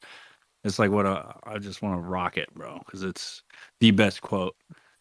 We gotta have the front has to say makes no sense, and then the back needs to say makes no sense here too. Oh man. Well, And now that's a good idea for real. We need to coin that. That we should do that. That's super fun. no, you got to look in the comments underneath the post I put up yesterday. I think it's Wayne or somebody was like, "Yo, we need this as a shirt." And somebody who don't follow any of us came in and was like, "I got you guys," and had created it on some website. I know it's easy to do. It's easy to make shirts. He went and created like a custom shirt with the meme on it. It was funny as hell. But Shadow, welcome us all caught up. It ain't easy out here on these Twitter streets to stay caught up on everything. I know. It reminds me What? of Your Jace or compound. What's your number, bro? I, Actually, did you figure it out? bruh. Have you got your DMs? I I've sent you literally already designed like 3/4 of your shoe. Dude, I 70, can't. 7205. I did tell God, you it, you're and gonna then leave Shadow him was hanging on a shoe design, my guy? Dang. Fuck. Bro, oh, Johnny like your compound, bro. somebody Yo, you really got this clone or not, man? somebody vouched for me. I told him my number, and Shadow like spoke over me. Somebody vouched for me, and Johnny didn't check his DMs. It's been in his DMs for like 30 Now you're minutes gonna now. bring Shadow into Wow. this? Yo, Johnny, man. Hey, check them numbers, Johnny, man. Make sure they legit, bro. Johnny, like, bro, where my numbers? Yo, have you ever tried to get a word in when Shadow's here, Johnny? Like, don't blame me, bro. I know you were just being respectful. I apologize. Yeah, I actually don't like to cut anybody off, even if I'm hosting. Well, tonight, you know what I'm doing, compound? I'm playing Tevi.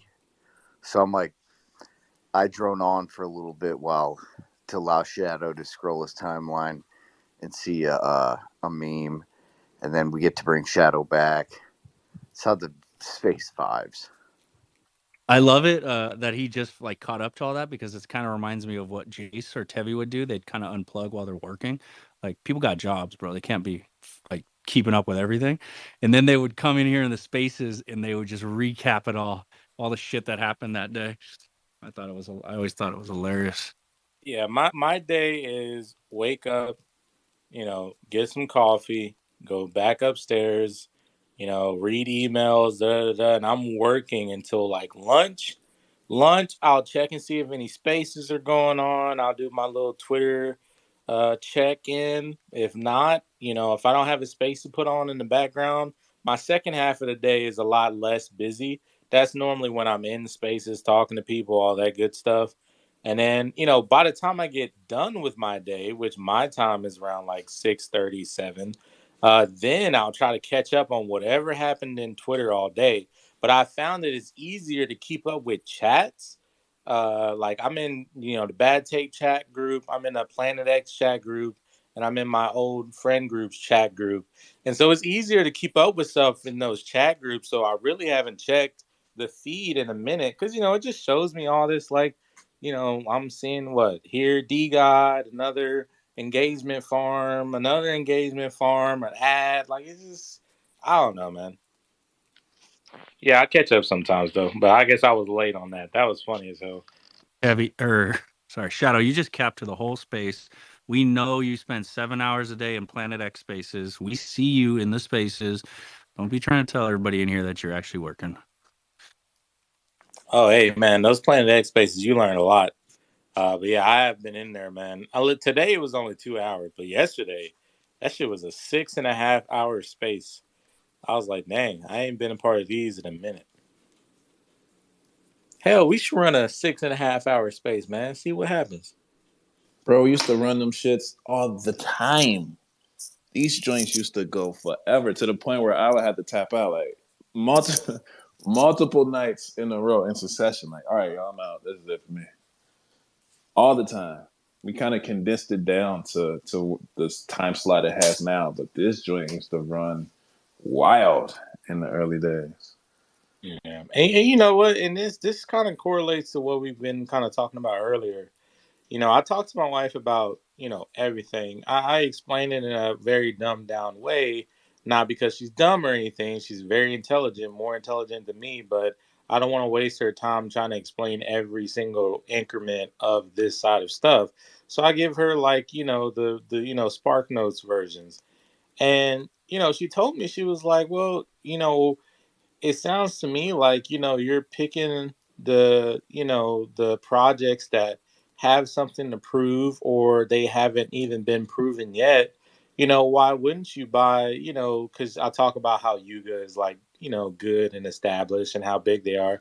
She's like, why wouldn't you just pick up a Yuga or something? I was like, you know what, I said, something to me just it tugs at me knowing that I'm buying something and the founders or the community, they're hungry to prove something. I actually don't think I would enjoy it a lot if unless I was there from the bottom up. I don't think I would enjoy it as much if I just had like 20 grand or whatever. I just buy a mutant ape and I just buy some other size land. And I'm just like, yeah, I'm good.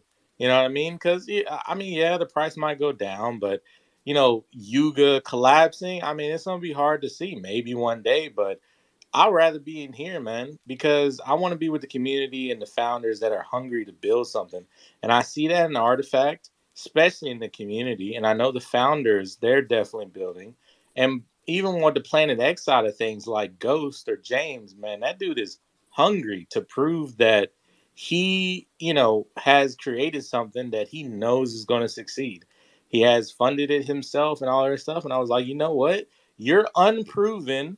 The game's not even out yet, but I love the fucking energy, and so yeah, I'm a part of it. And I think that's how I'm always going to be with projects, man. I'll be more enticed to join a project that people are like, "Oh, that's not going to go anywhere," or "I'm gonna count that out or take that off my list." But if the founders and the community is hungry for it, I'm just more interested in joining the underdogs, I guess you can say. But that's just me. No, it's the same thing here for real. I've been here since the beginning, since Mint. Rode the wave up, and I'm still riding it, man. Like it's I don't even consider. I think we just the sleepers. It's not even about underdogs. We are the sleepers, and I agree with what Barron said. Some people just don't like to see that. It's like, oh, these clone dudes. Because when we was up, and it was like Nike, oh shit, and they looks a certain type of way, and people start feeling a certain type of way, and they still holding on to that energy. Like, man, it's kind of like they were rooting. A lot of people were rooting for us to fail, and like I said, I don't believe we're underdogs. We are just I think we so ahead of the times that we about to lap people. You know what I'm saying? And I'm Oh, going to good one. ride for that. That's a good one, man. We're so ahead that we're about to lap people. It just looks like we're behind. It looks like we're behind the race, but they don't understand that we're on our second lap while they're still on lap one, bro. That's That's a good. fact. Dude, yeah. That's a fact. You guys want to hear an alternate take? I got an alternate take for you. But I think Dre's right. But here's the alternate take. We don't have enough fucking drama over here. Like literally, most of this space thrives on drama on the timeline and like some kind of excitement where people are fighting or rugging each other, and it's just not the shit that we're about kind of in this community. That's my take. There's a lot of Hey, like hey, they just thrive fucking trauma. I And agree, compound, but at the same time, here, I agree, but at the same time, I don't think that it's gonna be necessary for where we actually decide to land like this plane, you know? And also on the point, like when I at first even like saw that the clones were mentioned in the beginning, and like after everyone had got their clones, and I saw like kind of how the rollout worked. I personally didn't. I was baffled by how many people were hating, like, and that's why I like what Shadow said about like how people kind of hate on the most appealing thing or the cool kid, because I didn't know what was going on. Honestly, when I saw the whole collection, I was like, "Ain't this what we was asking for?" Maybe y'all don't know who Takashi Murakami is. Maybe that's what it was. I was trying to think of all the angles, you know.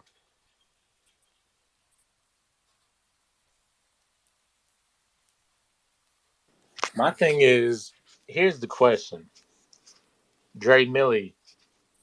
When we lap people, what they gonna say then? I hope, and this is my hope. I I really hope that as a NFT community as a whole, all the projects is what I mean. I hope that we're at a spot to where when we're wrong about something and their floors are pumping or the utility is popping or new acquisitions, new collabs that are very sought after and is breaking headlines and news and all that other stuff.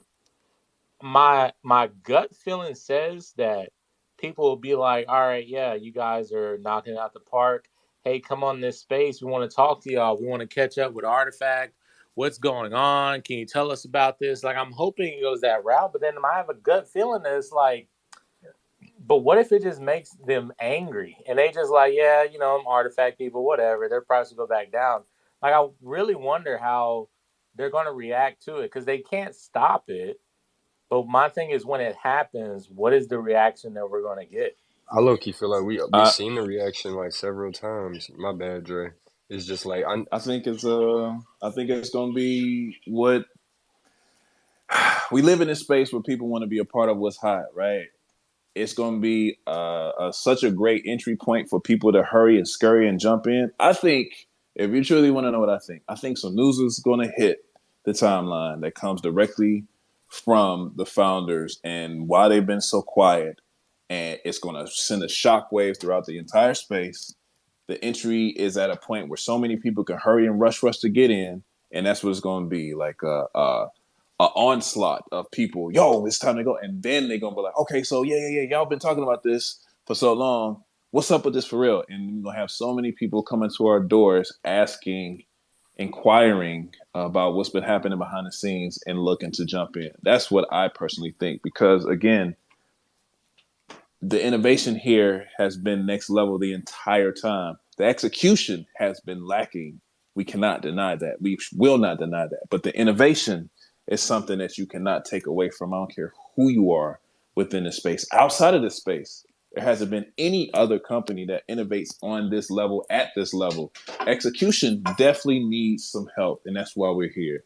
But you can't deny it. So that's what's going to happen. They're going to jump on the train, and we're going to have a lot more people in this bad take space asking questions and having deeper conversations.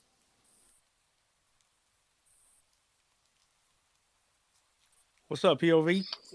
like I heard someone in another space today talking about like what blockchain do they think is gonna be the most important chain or the one that's gonna like take like they were just seeing like what like how that type of thing was gonna work out, and I heard someone mention like what if like Nike may be potentially creating their own chain, and like what if it goes like that to where everyone kind of tries to like sector it off into their own bubbles.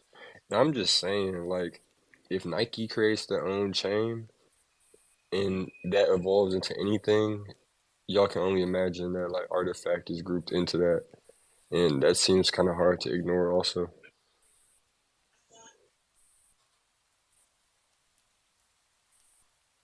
Oh yeah, bro, it's gonna be included for sure. Anything that they do, I think it will all tie back together. Yo, where did he? Oh, there's. I thought he bounced. So a lot of people are wondering. Like I always get the question, is like, how does Dot Swoosh and Artifact connect, or how does Nike and Artifact connect, and all of this? I think that they have just such a bigger, broader plan. I think it's like a big 1-2 punch. Everything that Dot Swoosh is doing is made to onboard normies. My roommate, bro, she's not in NFTs. She has 5 pairs of Dot Swoosh. It was super easy. There was like the onboarding process is easy, right? And we've already seen that people have come from Dot Swoosh and got more interested in this space. I think that they have all sat down as a team and figured out this kind of 1-2 punch combo where Dot Swoosh is focusing on the lower entry priced, more mass appeal kind of digital collectibles, and then Artifact is there as more of a luxury, like in-depth brand, like building out its own brand, Artifact. And they give them that autonomy too. They give them the autonomy to create. But I think it's more so like a big 1-2 kind of combo that we've already started to see, and I think we'll see more of it. Them working together to fucking execute as a whole. We can't forget, man. Like, I think that's one thing that we all get away from. We can't forget that these dudes are holding official Nike positions. So for you to think that we are just going to be phased out because Dot Swoosh is here, that's the one point. And I love the fact that Anya came up with that post, right? Like, senior director of design, senior director of product digital physical, and senior director of brand and partnerships. Like, they have official positions. Why do you think we would be phased out at any point? Like, do the math. You know what I'm saying? But people just want to have something, a narrative, a negative narrative to hold on to. But once people put one and one together and start doing the equations from the outside looking in, that's when things will shift. And I think it's going to be a monumentous change. It's going to be something that's like a tsunami, a wave that cannot be stopped. And they're going to be here. And they're going to be like, damn, y'all was right. This is it. This is the one. And we just go from there.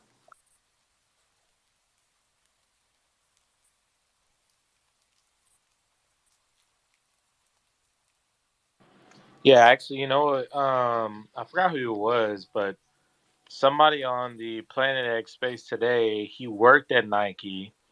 He had a bored ape and a penguin, pudgy penguins, I think, PFP. Somebody asked him because James, he loves CloneX. That was his first PFP project, and Fawn is there too. But he was asked like, "Hey, you know, are you looking to get a clone?" I forgot what was asked, but he was like, "I'm actually looking to talk with him. It's kind of hard because there's so many people that works here at the Nike campus, but I'm definitely looking to get in touch with them and just have a conversation with them to learn more about their project." I'm just like, "Yo, what?" like like to me, man, I was just kind of like, bro, that would be the first thing. Like, you already are in NFTs, and I would be trying daily to try to get into a conversation with them. But hey, I guess they got those senior representative positions. It's kind of probably hard to get a luncheon, or what do you call them? Luncheon talks or something. I never go to those, but I know that's how a lot of people conversate within senior, management directors, all that good stuff. They do a lunch and learn or something. But yeah, I thought that was very interesting. But yeah, he acknowledged that the artifact creators are at Nike. They work at Nike, and that they're hard to get in talks with, to actually go and talk to. So yeah, I thought that was kind of crazy. I had a conversation with some Nike execs when we were at Art Basel last year when they actually debuted. What's up, bro? They actually debuted the CIRLs, right? And it is. They even said it themselves, like, "Yo," I was asking certain questions, of course, right, trying to figure out what I could figure out, and it was like, "Yo, these are questions that I don't have the answer to," and these are Nike design execs, the people who came up with the actual base model shoe for the CIRLs. And it was like, honestly, I don't know the answer to that because one hand, it's hard to get one hand to connect to the other over here.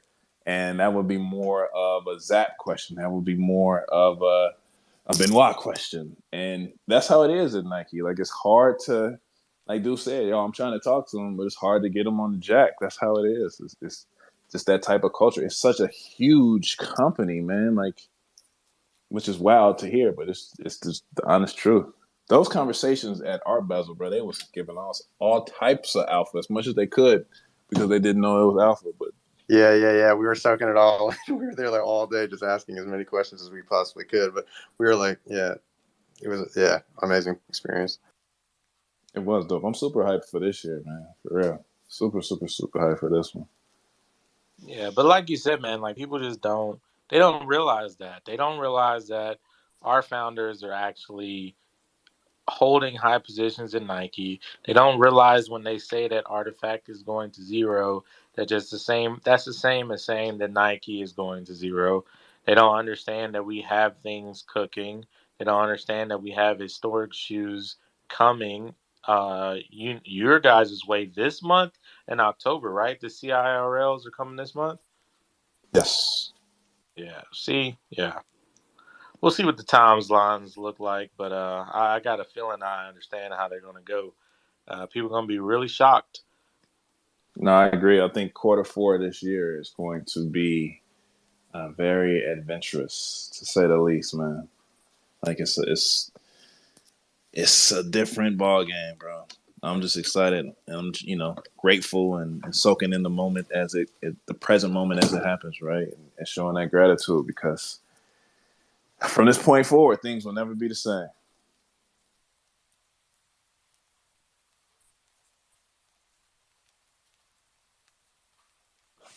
Yeah, I just reposted that. Yep. Yo, what is going on in the space currently? What does the space have that's going on for them endorphin rushes? The D Gods reveal tonight, I think. They're changing the art. I actually really don't know what else is going on other than them changing the art, but that's all I've been seeing all day Hey, today. is it just me or like? Cause I don't give a fuck about D gods. I don't mean to be rude though, but what is that, bro? What are they doing there? It's the same. It's the same thing. I bet you they say the same thing about us. Like, I don't I give a was just fuck about to about say, her clown. What are they doing over there? But that's to each his own. They're having good times, man, for real. And it seems like a lot of people are excited about this. It's actually a D guys event that I got invited to here in LA that I think I'm gonna go to tomorrow, just so I can understand what's happening and get a better view of it all. Because I feel I'm the same way as you. What the hell is going on? I have no idea.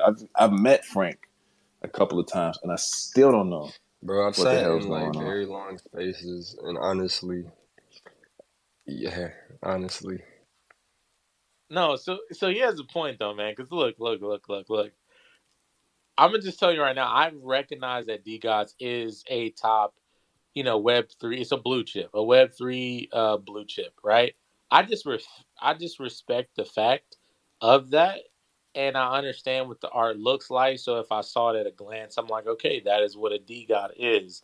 Now, I've heard that their leader, their founder, and everything, he's like an amazing speaker. He fires people up, and so I'm like, okay, that's one thing I know about the project. But as far as what the project does, oh, and I know this other thing. They either expand out to a lot of different chains.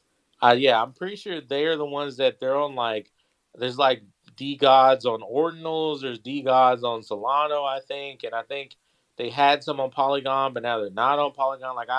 That is the extent of what I know about D gods. Now, am I gonna go around and be like, oh, people still talk about D gods? Like, no, I'm not gonna do that. I mean, educate me on what is the future of D gods. But the craziest thing to me is I saw this thing called Utes, and it was pumping like 3 weeks ago, and I was like, what the hell is a Ute? Like the word was like so crazy. And I was looking at it, I was like, okay, this is like, these are cool looking, like, this is cool. And then somebody was like, "You don't know what a Ute is, bro? That's a part of the D Gods ecosystem." I was like, "What?" I was like, "Oh, okay. That's awesome." But as far as what D Gods is, what they do, what is the purpose of the utility, I have no idea. You see, kind of perspective though, right? Because we just had a whole 30-minute conversation about how come so and so in the space don't understand what Artifact's doing or what's going on over here, but now y'all just flip the script and you don't know what's going on in another project. So what I think it is people are focused on what they're involved in and they understand what they're involved in and they've chosen that because they've chosen that, and that's all right. But we can't expect everybody to know what's going on fucking everywhere, because not a single person here up on stage can answer like any questions about what might be going on over there. I'm not saying that's wrong. I'm just saying it's just all about perspective, right? Oh, I don't know what's going on over in Azuki, right? Like if it wasn't for Ilan and kind of recently jumping in some Azuki spaces and connecting with some of them, I would have never known what was going on over there, right? And I think that's just because the majority of us don't have the bandwidth or don't even want to have the bandwidth to try to manage multiple projects and communities, right? You kind of pick the thing that you're about and you rock with it until you learn otherwise or find new things. I think Ilan's one of the only people I know who can be in like 3 communities and know everything about that community. Like he knows the Clone Force in and out, bro. He knows CloneX, he knows Azuki. Like he's got things in the community that he's a part of. I don't have that kind of bandwidth, man. I don't. So we're all different in that sense. and I want to say I agree with what you're saying. I just think the difference between us is you won't ever see us clones on a timeline saying, half the shit that they say about us. And so that was kind of like my point. My point is, if for some reason, like when they don't understand what we do, they make assumptions. I don't ever make an assumption about a project I don't understand how it works. I just respect that, okay, that's a blue chip, and I just got to know what the project looks like. And if it's ever brought up, I actually have a heading of what project they're talking about. But there's some guys that are in my position that are in I'll just say another project, that when somebody like Dre Millie comes on stage, they'll just go, "Oh, but hasn't Nike just left Artifact for Dodge Swoosh? Like, what about that?" Like, that's making an assumption. You know what I mean? You don't know about the project, but you make assumptions based off of, I don't know, sentiment or floor price or whatever. That's where I think the difference is. But this thing that Baron posted, let me find out. Let me comment on that real quick. I agree, bro. And I've always been one to never understand. And I actually criticize the people who will publicly go on the timeline or in spaces and shit on other projects. They have no stake in, they don't no holdings, and they actually don't even know what's going on in the ecosystem. But I've always been critical of people who have the guts to just go up and do that. Like Bro, why they be would like, it's you like a do that? comedian that ran out of punchlines and can only talk about Cardano being ass or something, bro. Like, that's literally how I feel about that shit, and it just doesn't make any sense to me. And it's like, honestly, it's more telling when you use such a lame punchline that you dry, you know what I'm saying? Like, and got no juice at all. Like, I don't get it, bro. Like, honestly, if it was me, I'd go the extra mile to find something different than everyone else to say. Let me ask this question though, while we're speaking about the subject, just for educational purposes, not only for myself but for everyone who's here listening. Does anybody know what a D-God or a Ute does?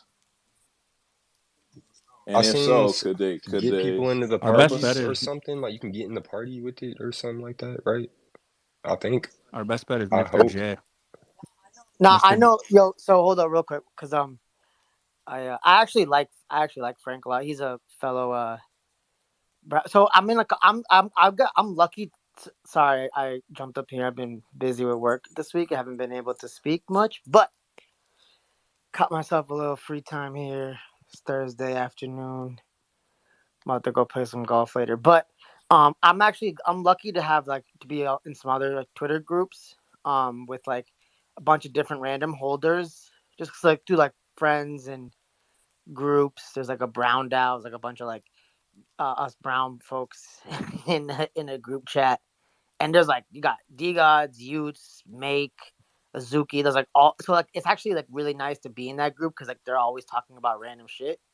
Um, that's like just like Web3. It's not really like artifact focused. So like I'm kind of hip to like to it a little bit. And Frank's a young man, right? Like he's super young. He's a hustler. He's an entrepreneur. And he just knows how to play the game, right, a little bit. And he's just like a community. So they're building like a clubhouse, like a an online community. Uh, so they have like so basically they do a bunch of events, right? And they have points. You can like stake your Utes and your DGOS to get points for like to get access to these events. They're like a golf. It's like a country club, an online country club is what he's building, straight up.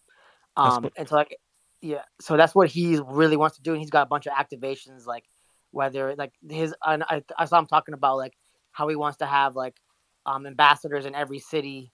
So he's really leaning into the country club aspect of things. Like you're buying an access pass to a country club. And like they have like ambassadors in each city that you can reach out to.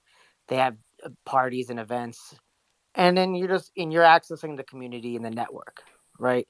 Um, and you like Frank pretty much. Trey, you heard me say this before. You heard me say at the base level, a lot of these NFTs and projects, they're membership access tokens. You get access. It's an access token to a network and Yep. a community. Yep. Like at the base level, they all should be, and they all are.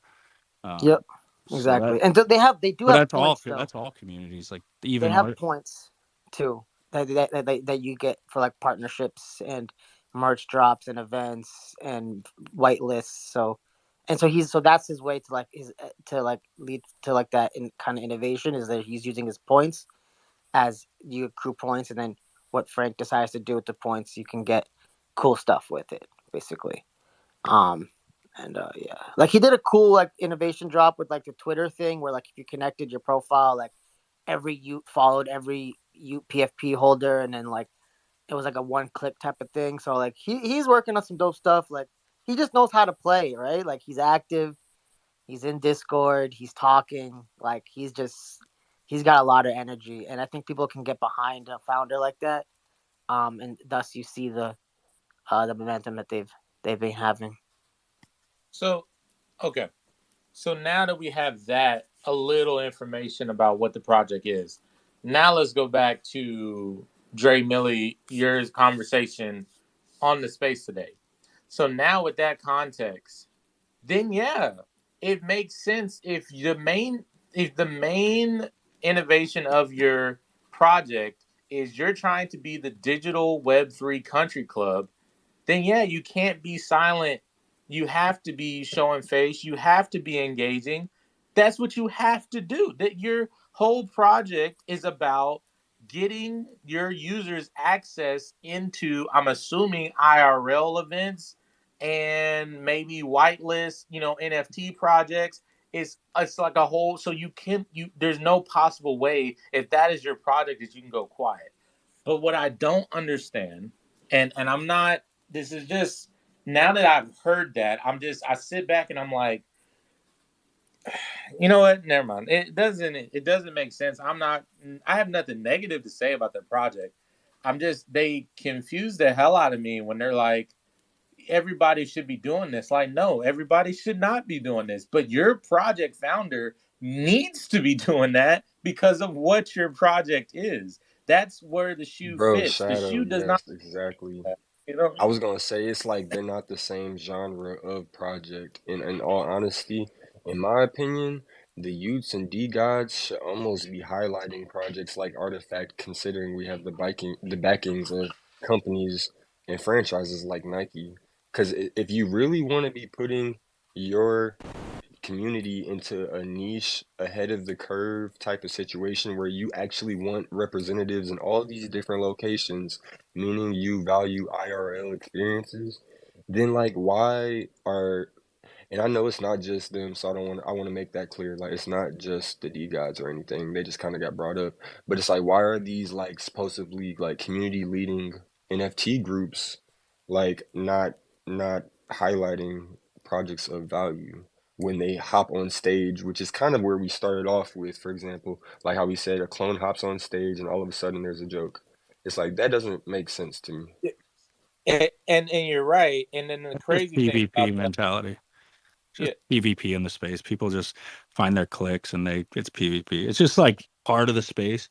I think this is what it comes down to, guys. I'm telling you, is that all of these projects in the base level are community tokens. They're access to the network and the community. Like they should fucking be all of them. Like that's not anybody singled out. Like part of the reason I'm in CloneX is because I have access to just dope creators, a community, like the people I'm meeting here, like 100%. I think at the end of the day, though, you need a sustainable business model to build a brand. Like you need money coming in, some kind of sustainable business model, money coming in that can build a brand that becomes recognizable worldwide, right? I think that like you gotta have influx of capital, right? You can't just continue to push mints out. You can't just continue to rely on royalties. We know royalties are no longer funding projects. It's that day's kind of gone. So I think that's like the most important part is these everybody in this space needs to figure out what their business model is and start creating a business that can bring in capital, which in turn hype is cool. Like hype is good in the short term, but in the long term, what's really gonna like affect your bags and make sure the value of your NFTs hold over the next 5-10 years is the brand becoming established and creating a revenue stream of any kind. So I think that's got to be like the pinnacle of anybody figuring out where the revenue is coming from. So I'm a jump in and just say this and call a spade a spade. We all, just like Compound said, we all are a part of what a D God is, if that's the definition of what a D God is. Because every single community has that aspect to it where that gives them opportunities to do certain things or to be a part of certain drops exclusive to whatever it is that they're a part of. Everything that we've seen in Web3 has been exactly that. So, my deductive reasoning, understanding of what this is, it's floor price go up. And we've seen this happen multiple times throughout other projects, man. I wonder if the same energy would be there. Or actually, I don't even wonder because I know, right? We've seen it happen way too many times. It's floor price go up. If the floor price so happens to go down, I think it would be a repeat of everything we've seen from every other project that had the same type of answer when we had these same type of questions. And then they would be looking for the next one. It's the dopamine hits. It's the fact that they believe that it's a quote unquote stable coin. And the fact that they feel like if they own one or trade them, that they will make money by doing so. And this goes back to the conversation I had months ago about creators, founders, projects scrambling, trying to figure out something. And that's the thing that always blows my mind because when you see, and I said it today on TG Space, when you see someone who already has it figured out or at least are executing real world technologies and creating real business plans to be sustainable, not only for the present moment, but for the future, they faded. So it's just a mind blowing, just a whole mind blowing experience that we have. And it's tagging along with this mind blowing conversation that we had. So that's mad wow. But I appreciate the information, Bombay, man. It clears up a lot. I think Mr. J might be a good source of information too. I think he had like 10 D gods, 10 Utes, and he's slowly been taking profits and buying like some clones and stuff. I don't know if he's available to come talk, but he's got some info as well. and I just wanted to say, like, from what Point was saying, and necessarily that would be a cool idea if they were like, the country, they could do everything that they're doing and then also create like an avenue, like, like kind of like what Yuga kind of like what Yuga gets. Yuga gets a certain God damn, it's too late at night. Just thinking all these big words. Yuga gets a certain amount of a certain type of attention just because Wow. it's yes, yeah, yeah. Yeah. So just because they're a Yuga, if you got that board ape PFP, you get a certain amount of attention immediately. So if somebody was like, "Hey, I'm running a space," or "Hey, I'm gonna start something up," and they have a board ape, and they're like, "I want to introduce this new project, and I'm really feeling the," it's like, "Oh, this guy's a board ape." Automatic respect, automatic. I want to hear what this guy has to say. D gods, if they're not already doing that, that is like what I when I heard what you were saying. Point.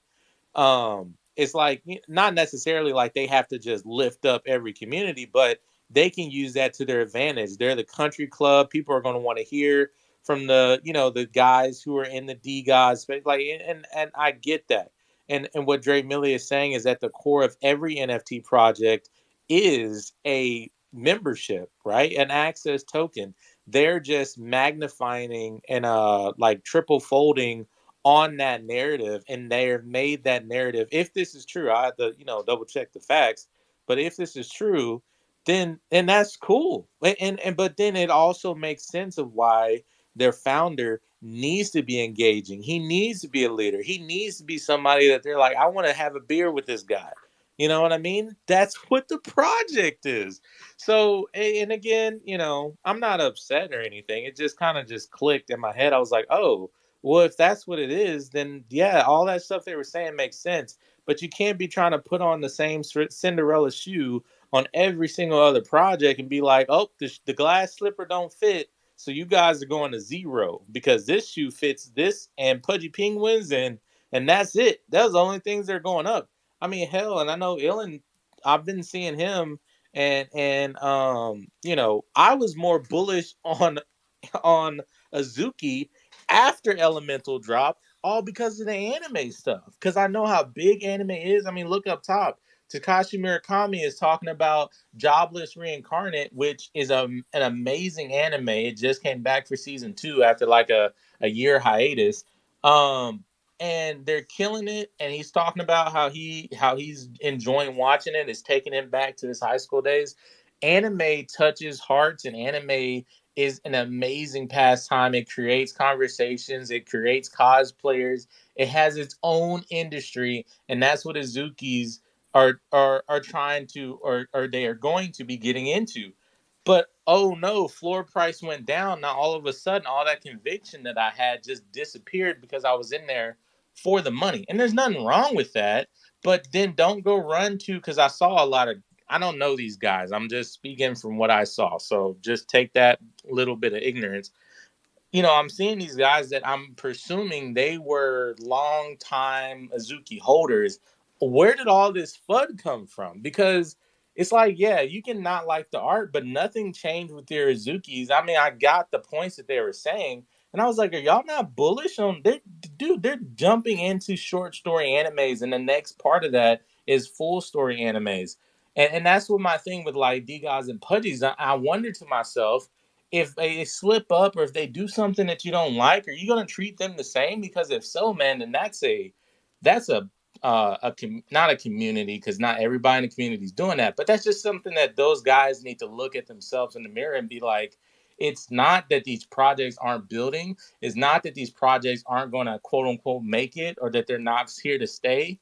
It's just that I'm trying to put this same glass slipper on every project, and whichever ones don't fit, I automatically just assume price going to go down.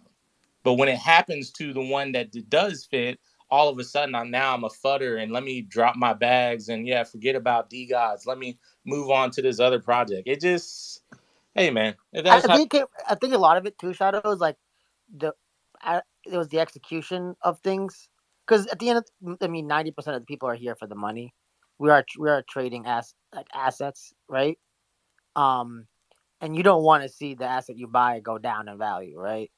Um, and it is like this weird dynamic that like it's like happens in real time, and we get on Twitter Spaces and talk about it like right after some event happens, and there's like a bunch of commentary people, It's like sports, to be honest with you.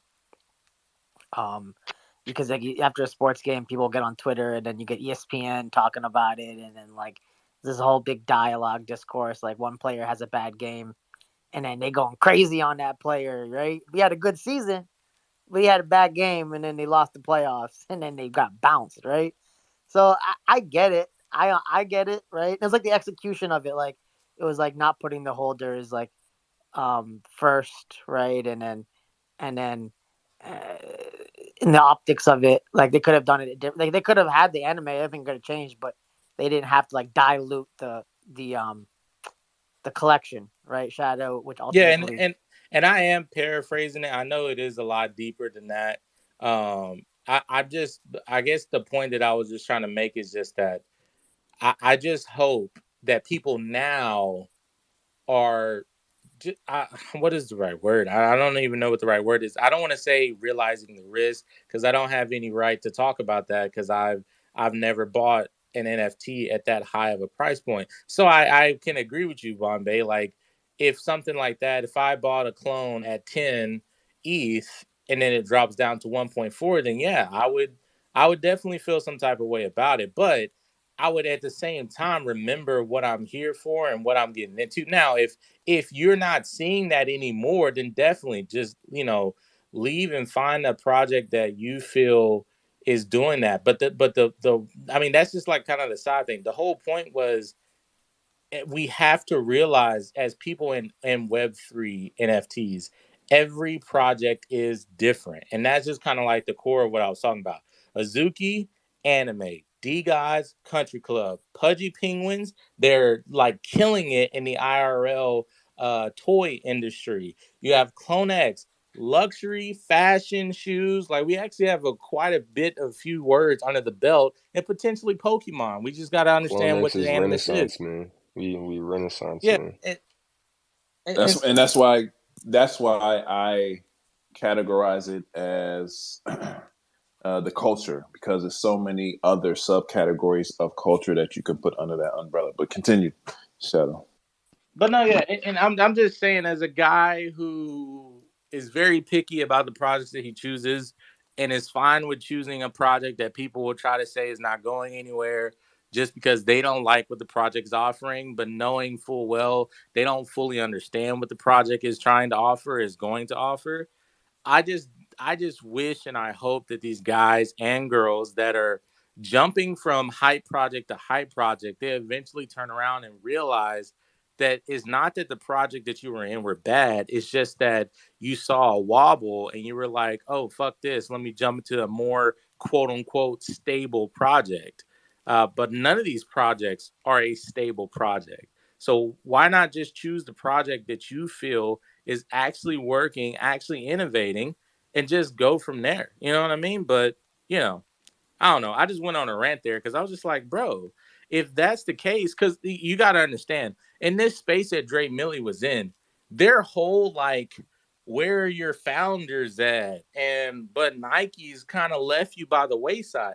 They're all basing that off of the shoe, the Cinderella shoe that fits for their project. And since Artifact in their eyes is not fitting that same shoe, they're obviously not doing anything and they're going to zero. And that just now that's I'm looking at it, I'm like, I don't know. It's just frustrating, I guess. Shadow. It can be.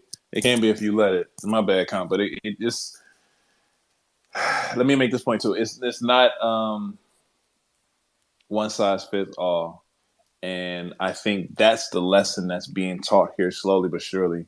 A lot of people still haven't received that lesson quite yet. Hence why they're bouncing around from project to project because they're still trying to find and make these communities and these projects end up being assets for them. And like Bombay said, that's what they came here for, trading assets. But I think that's the slow realization that a lot of people are having. It's not that.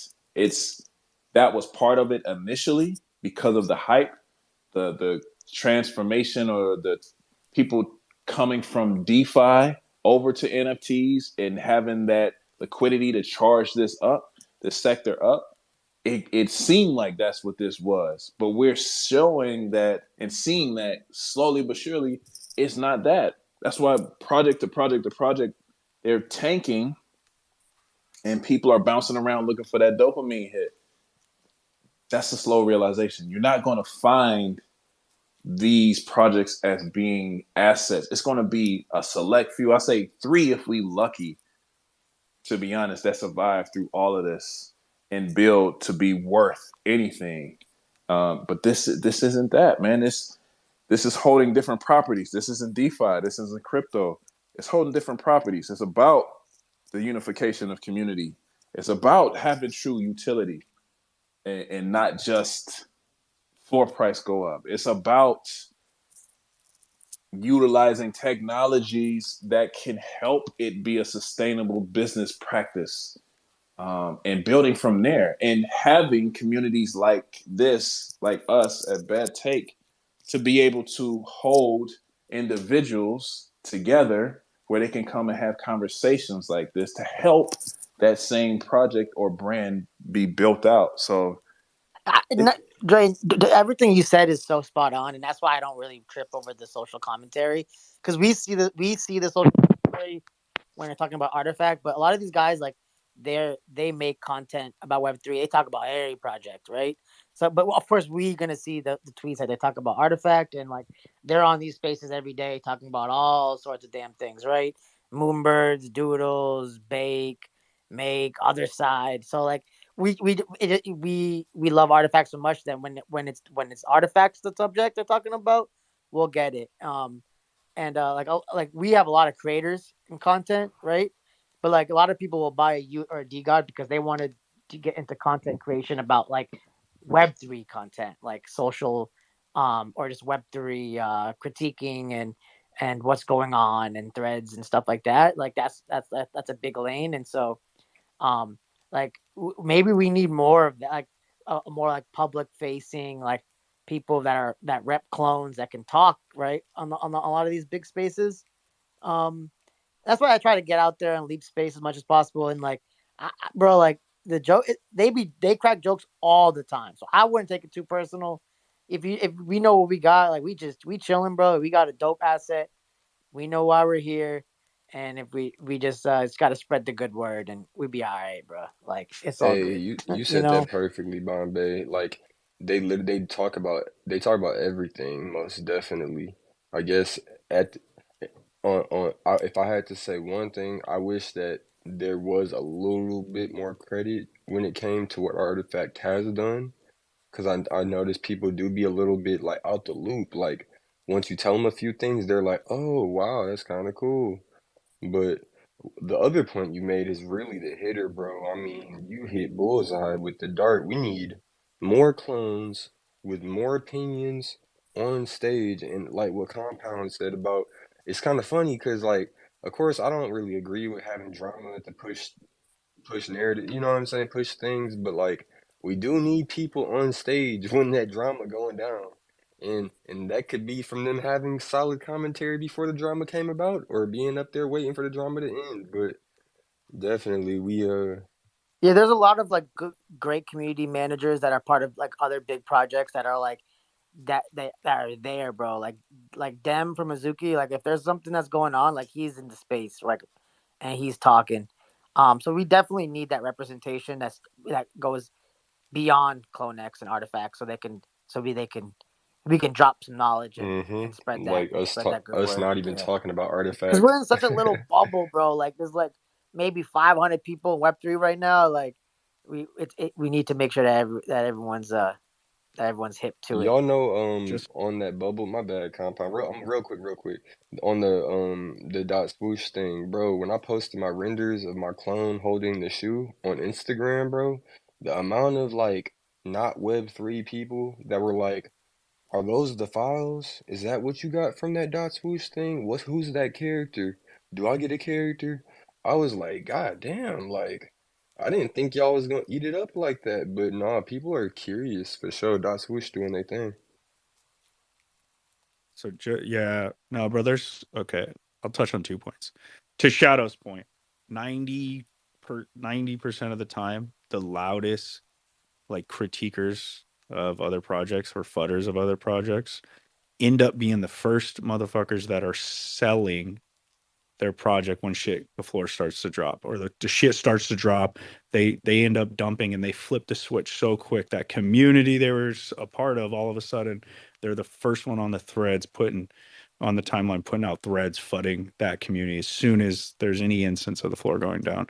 So what it does, and I think that the entire space has now seen it, at least everybody's catching up, is it is washing out those people, unfortunately, that um actually, fortunately, that were there for one reason, and that was floor price go up. And that's what we're all here for, in a sense. Like, people are here to make money, but you get those people who will go straight PvP. They're flooding everybody else's bags, and as soon as their shit gets wrecked, they're flip on their own community instantly, bro. They had no loyalty, and if they said they were loyal to a community, you saw, like, I've seen so many people switch up over this bear market, from Artifact to Azuki's to D-God. Like, people just switch up out of nowhere, and this bear market's like exposing people's true real intentions, right? Were they here for the community? Did they even give a shit about the community? Because now that the floor price is down, like, do they really care?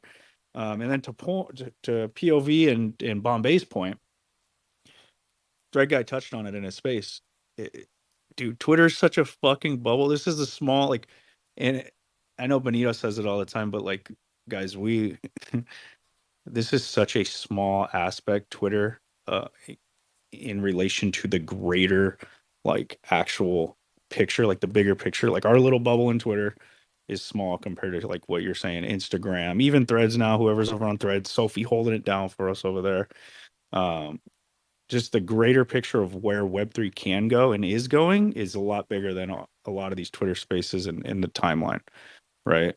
And I like it here on Twitter. Sometimes I see why a lot of people don't spend their entire time on the timeline and in spaces, because it can be this little echo chamber of toxicity at times. So I understand that. I prefer Twitter over any other platform, but I do understand that this shit is bigger than just our little circles in Twitter. I want to stop talking about all these other projects and kind of highlight my boy Johnny. Like, I'm done talking about these other projects. Let's fucking highlight Johnny. Bro, it's like a goal as a clone to get a Johnny fucking render, dude. And I got one tonight, and I'm feeling fucking honored. So I want to say thank you, Johnny. Um, I appreciate you, bro. This is fire. I love how you incorporated, like, the halo, the wings, and I did not expect the straps to be on the front. And then I was like, where do you get the straps from? And I realized, bro, it's the fucking straps from the Tac Fest. Took me about 40 seconds to realize that. So yeah, this is dope, bro. I appreciate you. Yeah. And you did it while you're to us the whole time. Attention to detail, my guy. You got the microphone on the right below the skin vial. I don't know if you noticed that, but bad take on the straps. Had to do it for you. Been riding hard. Riding hard. Jesus Christ, my Boston came out. Nah, the details. This is fucking dope. That microphone is crazy, bro. What? I have a file of, like, shit that people have created for me, dude, and I just want it, like, all framed and printed. Like, this shit is dope. I was literally thinking about making a book for all these things. I think I have over 100 of them at this point. So I'm, like, trying to figure out a way to, like, get them all, like, I would made. But I mean, I think I want to do a few hundred before I even think about actually putting it together. Johnny Coffee book table. You have bro, you have 100 dunks that you've done? I think it's at this point like 120 something, honestly. And then I've done well over, God, I want to say 70 crypto kick IRLs. I literally have only posted maybe 15 of those or 20 of those.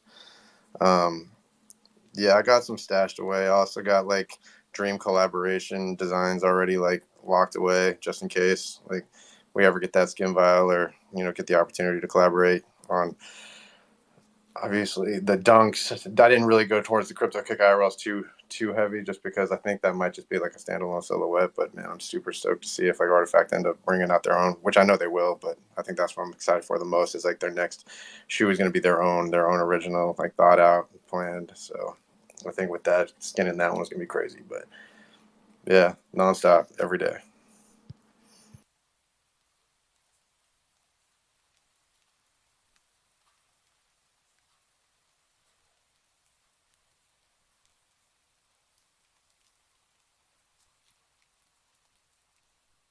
Am I rugged? Yeah, I was about to ask the same thing. Oh shit, dude! I'm over here talking, and I had my mic. My bad. I didn't have my mute off. So I wanted to end the space on like a good note. Say thank you to Johnny. I like one of our creators, bro. Like we could talk about other projects all night, and I like to learn about other projects, but I like to end on a good note. So I appreciate you, Johnny. Dre Millie, always appreciate you. Shadow, your takes, bro. Appreciate you and the knowledge you bring. Bombay came up here, schooled us up on some shit that I didn't know. Baron, you got your list for Friday, bro. Uh, the Red Baron recap, and then POV, my dude. I was waiting on Baron to reply, but he's rugged. So, Hey, Compound Man, what about the watches, bro? My gosh. my God.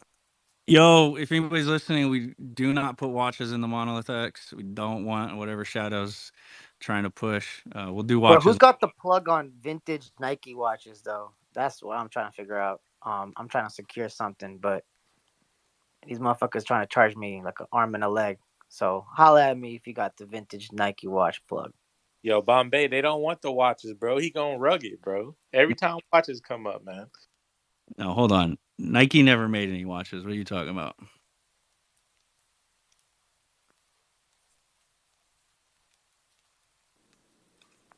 Maybe they did, bro. I'm not gonna rug it, dude. We got Anya coming up. I gotta say hi. Yep, Ken rugged now. Yeah, thanks, Anya saved the day. Anya, what's the news? What are the Nike watches that Bombay's talking about? What is he talking about? Don't you dare. Don't you dare. Don't you dare regular space with me. No, I'm gonna say hi to you. What's up? Hi. I know you're about to wreck the space, but I just want to come up and let you know that the only note I have for the week for all of the bad take spaces has been watches. All right, she's gonna go in the team meeting on Monday, and she's gonna slam her hand on her table in front of the Zoom or whatever platform they talk on, and just go watches. Like, what the hell are you talking about? Watches. Don't do them. Don't do the watches. I thought it was do the watches. What do you mean don't do the watches, man?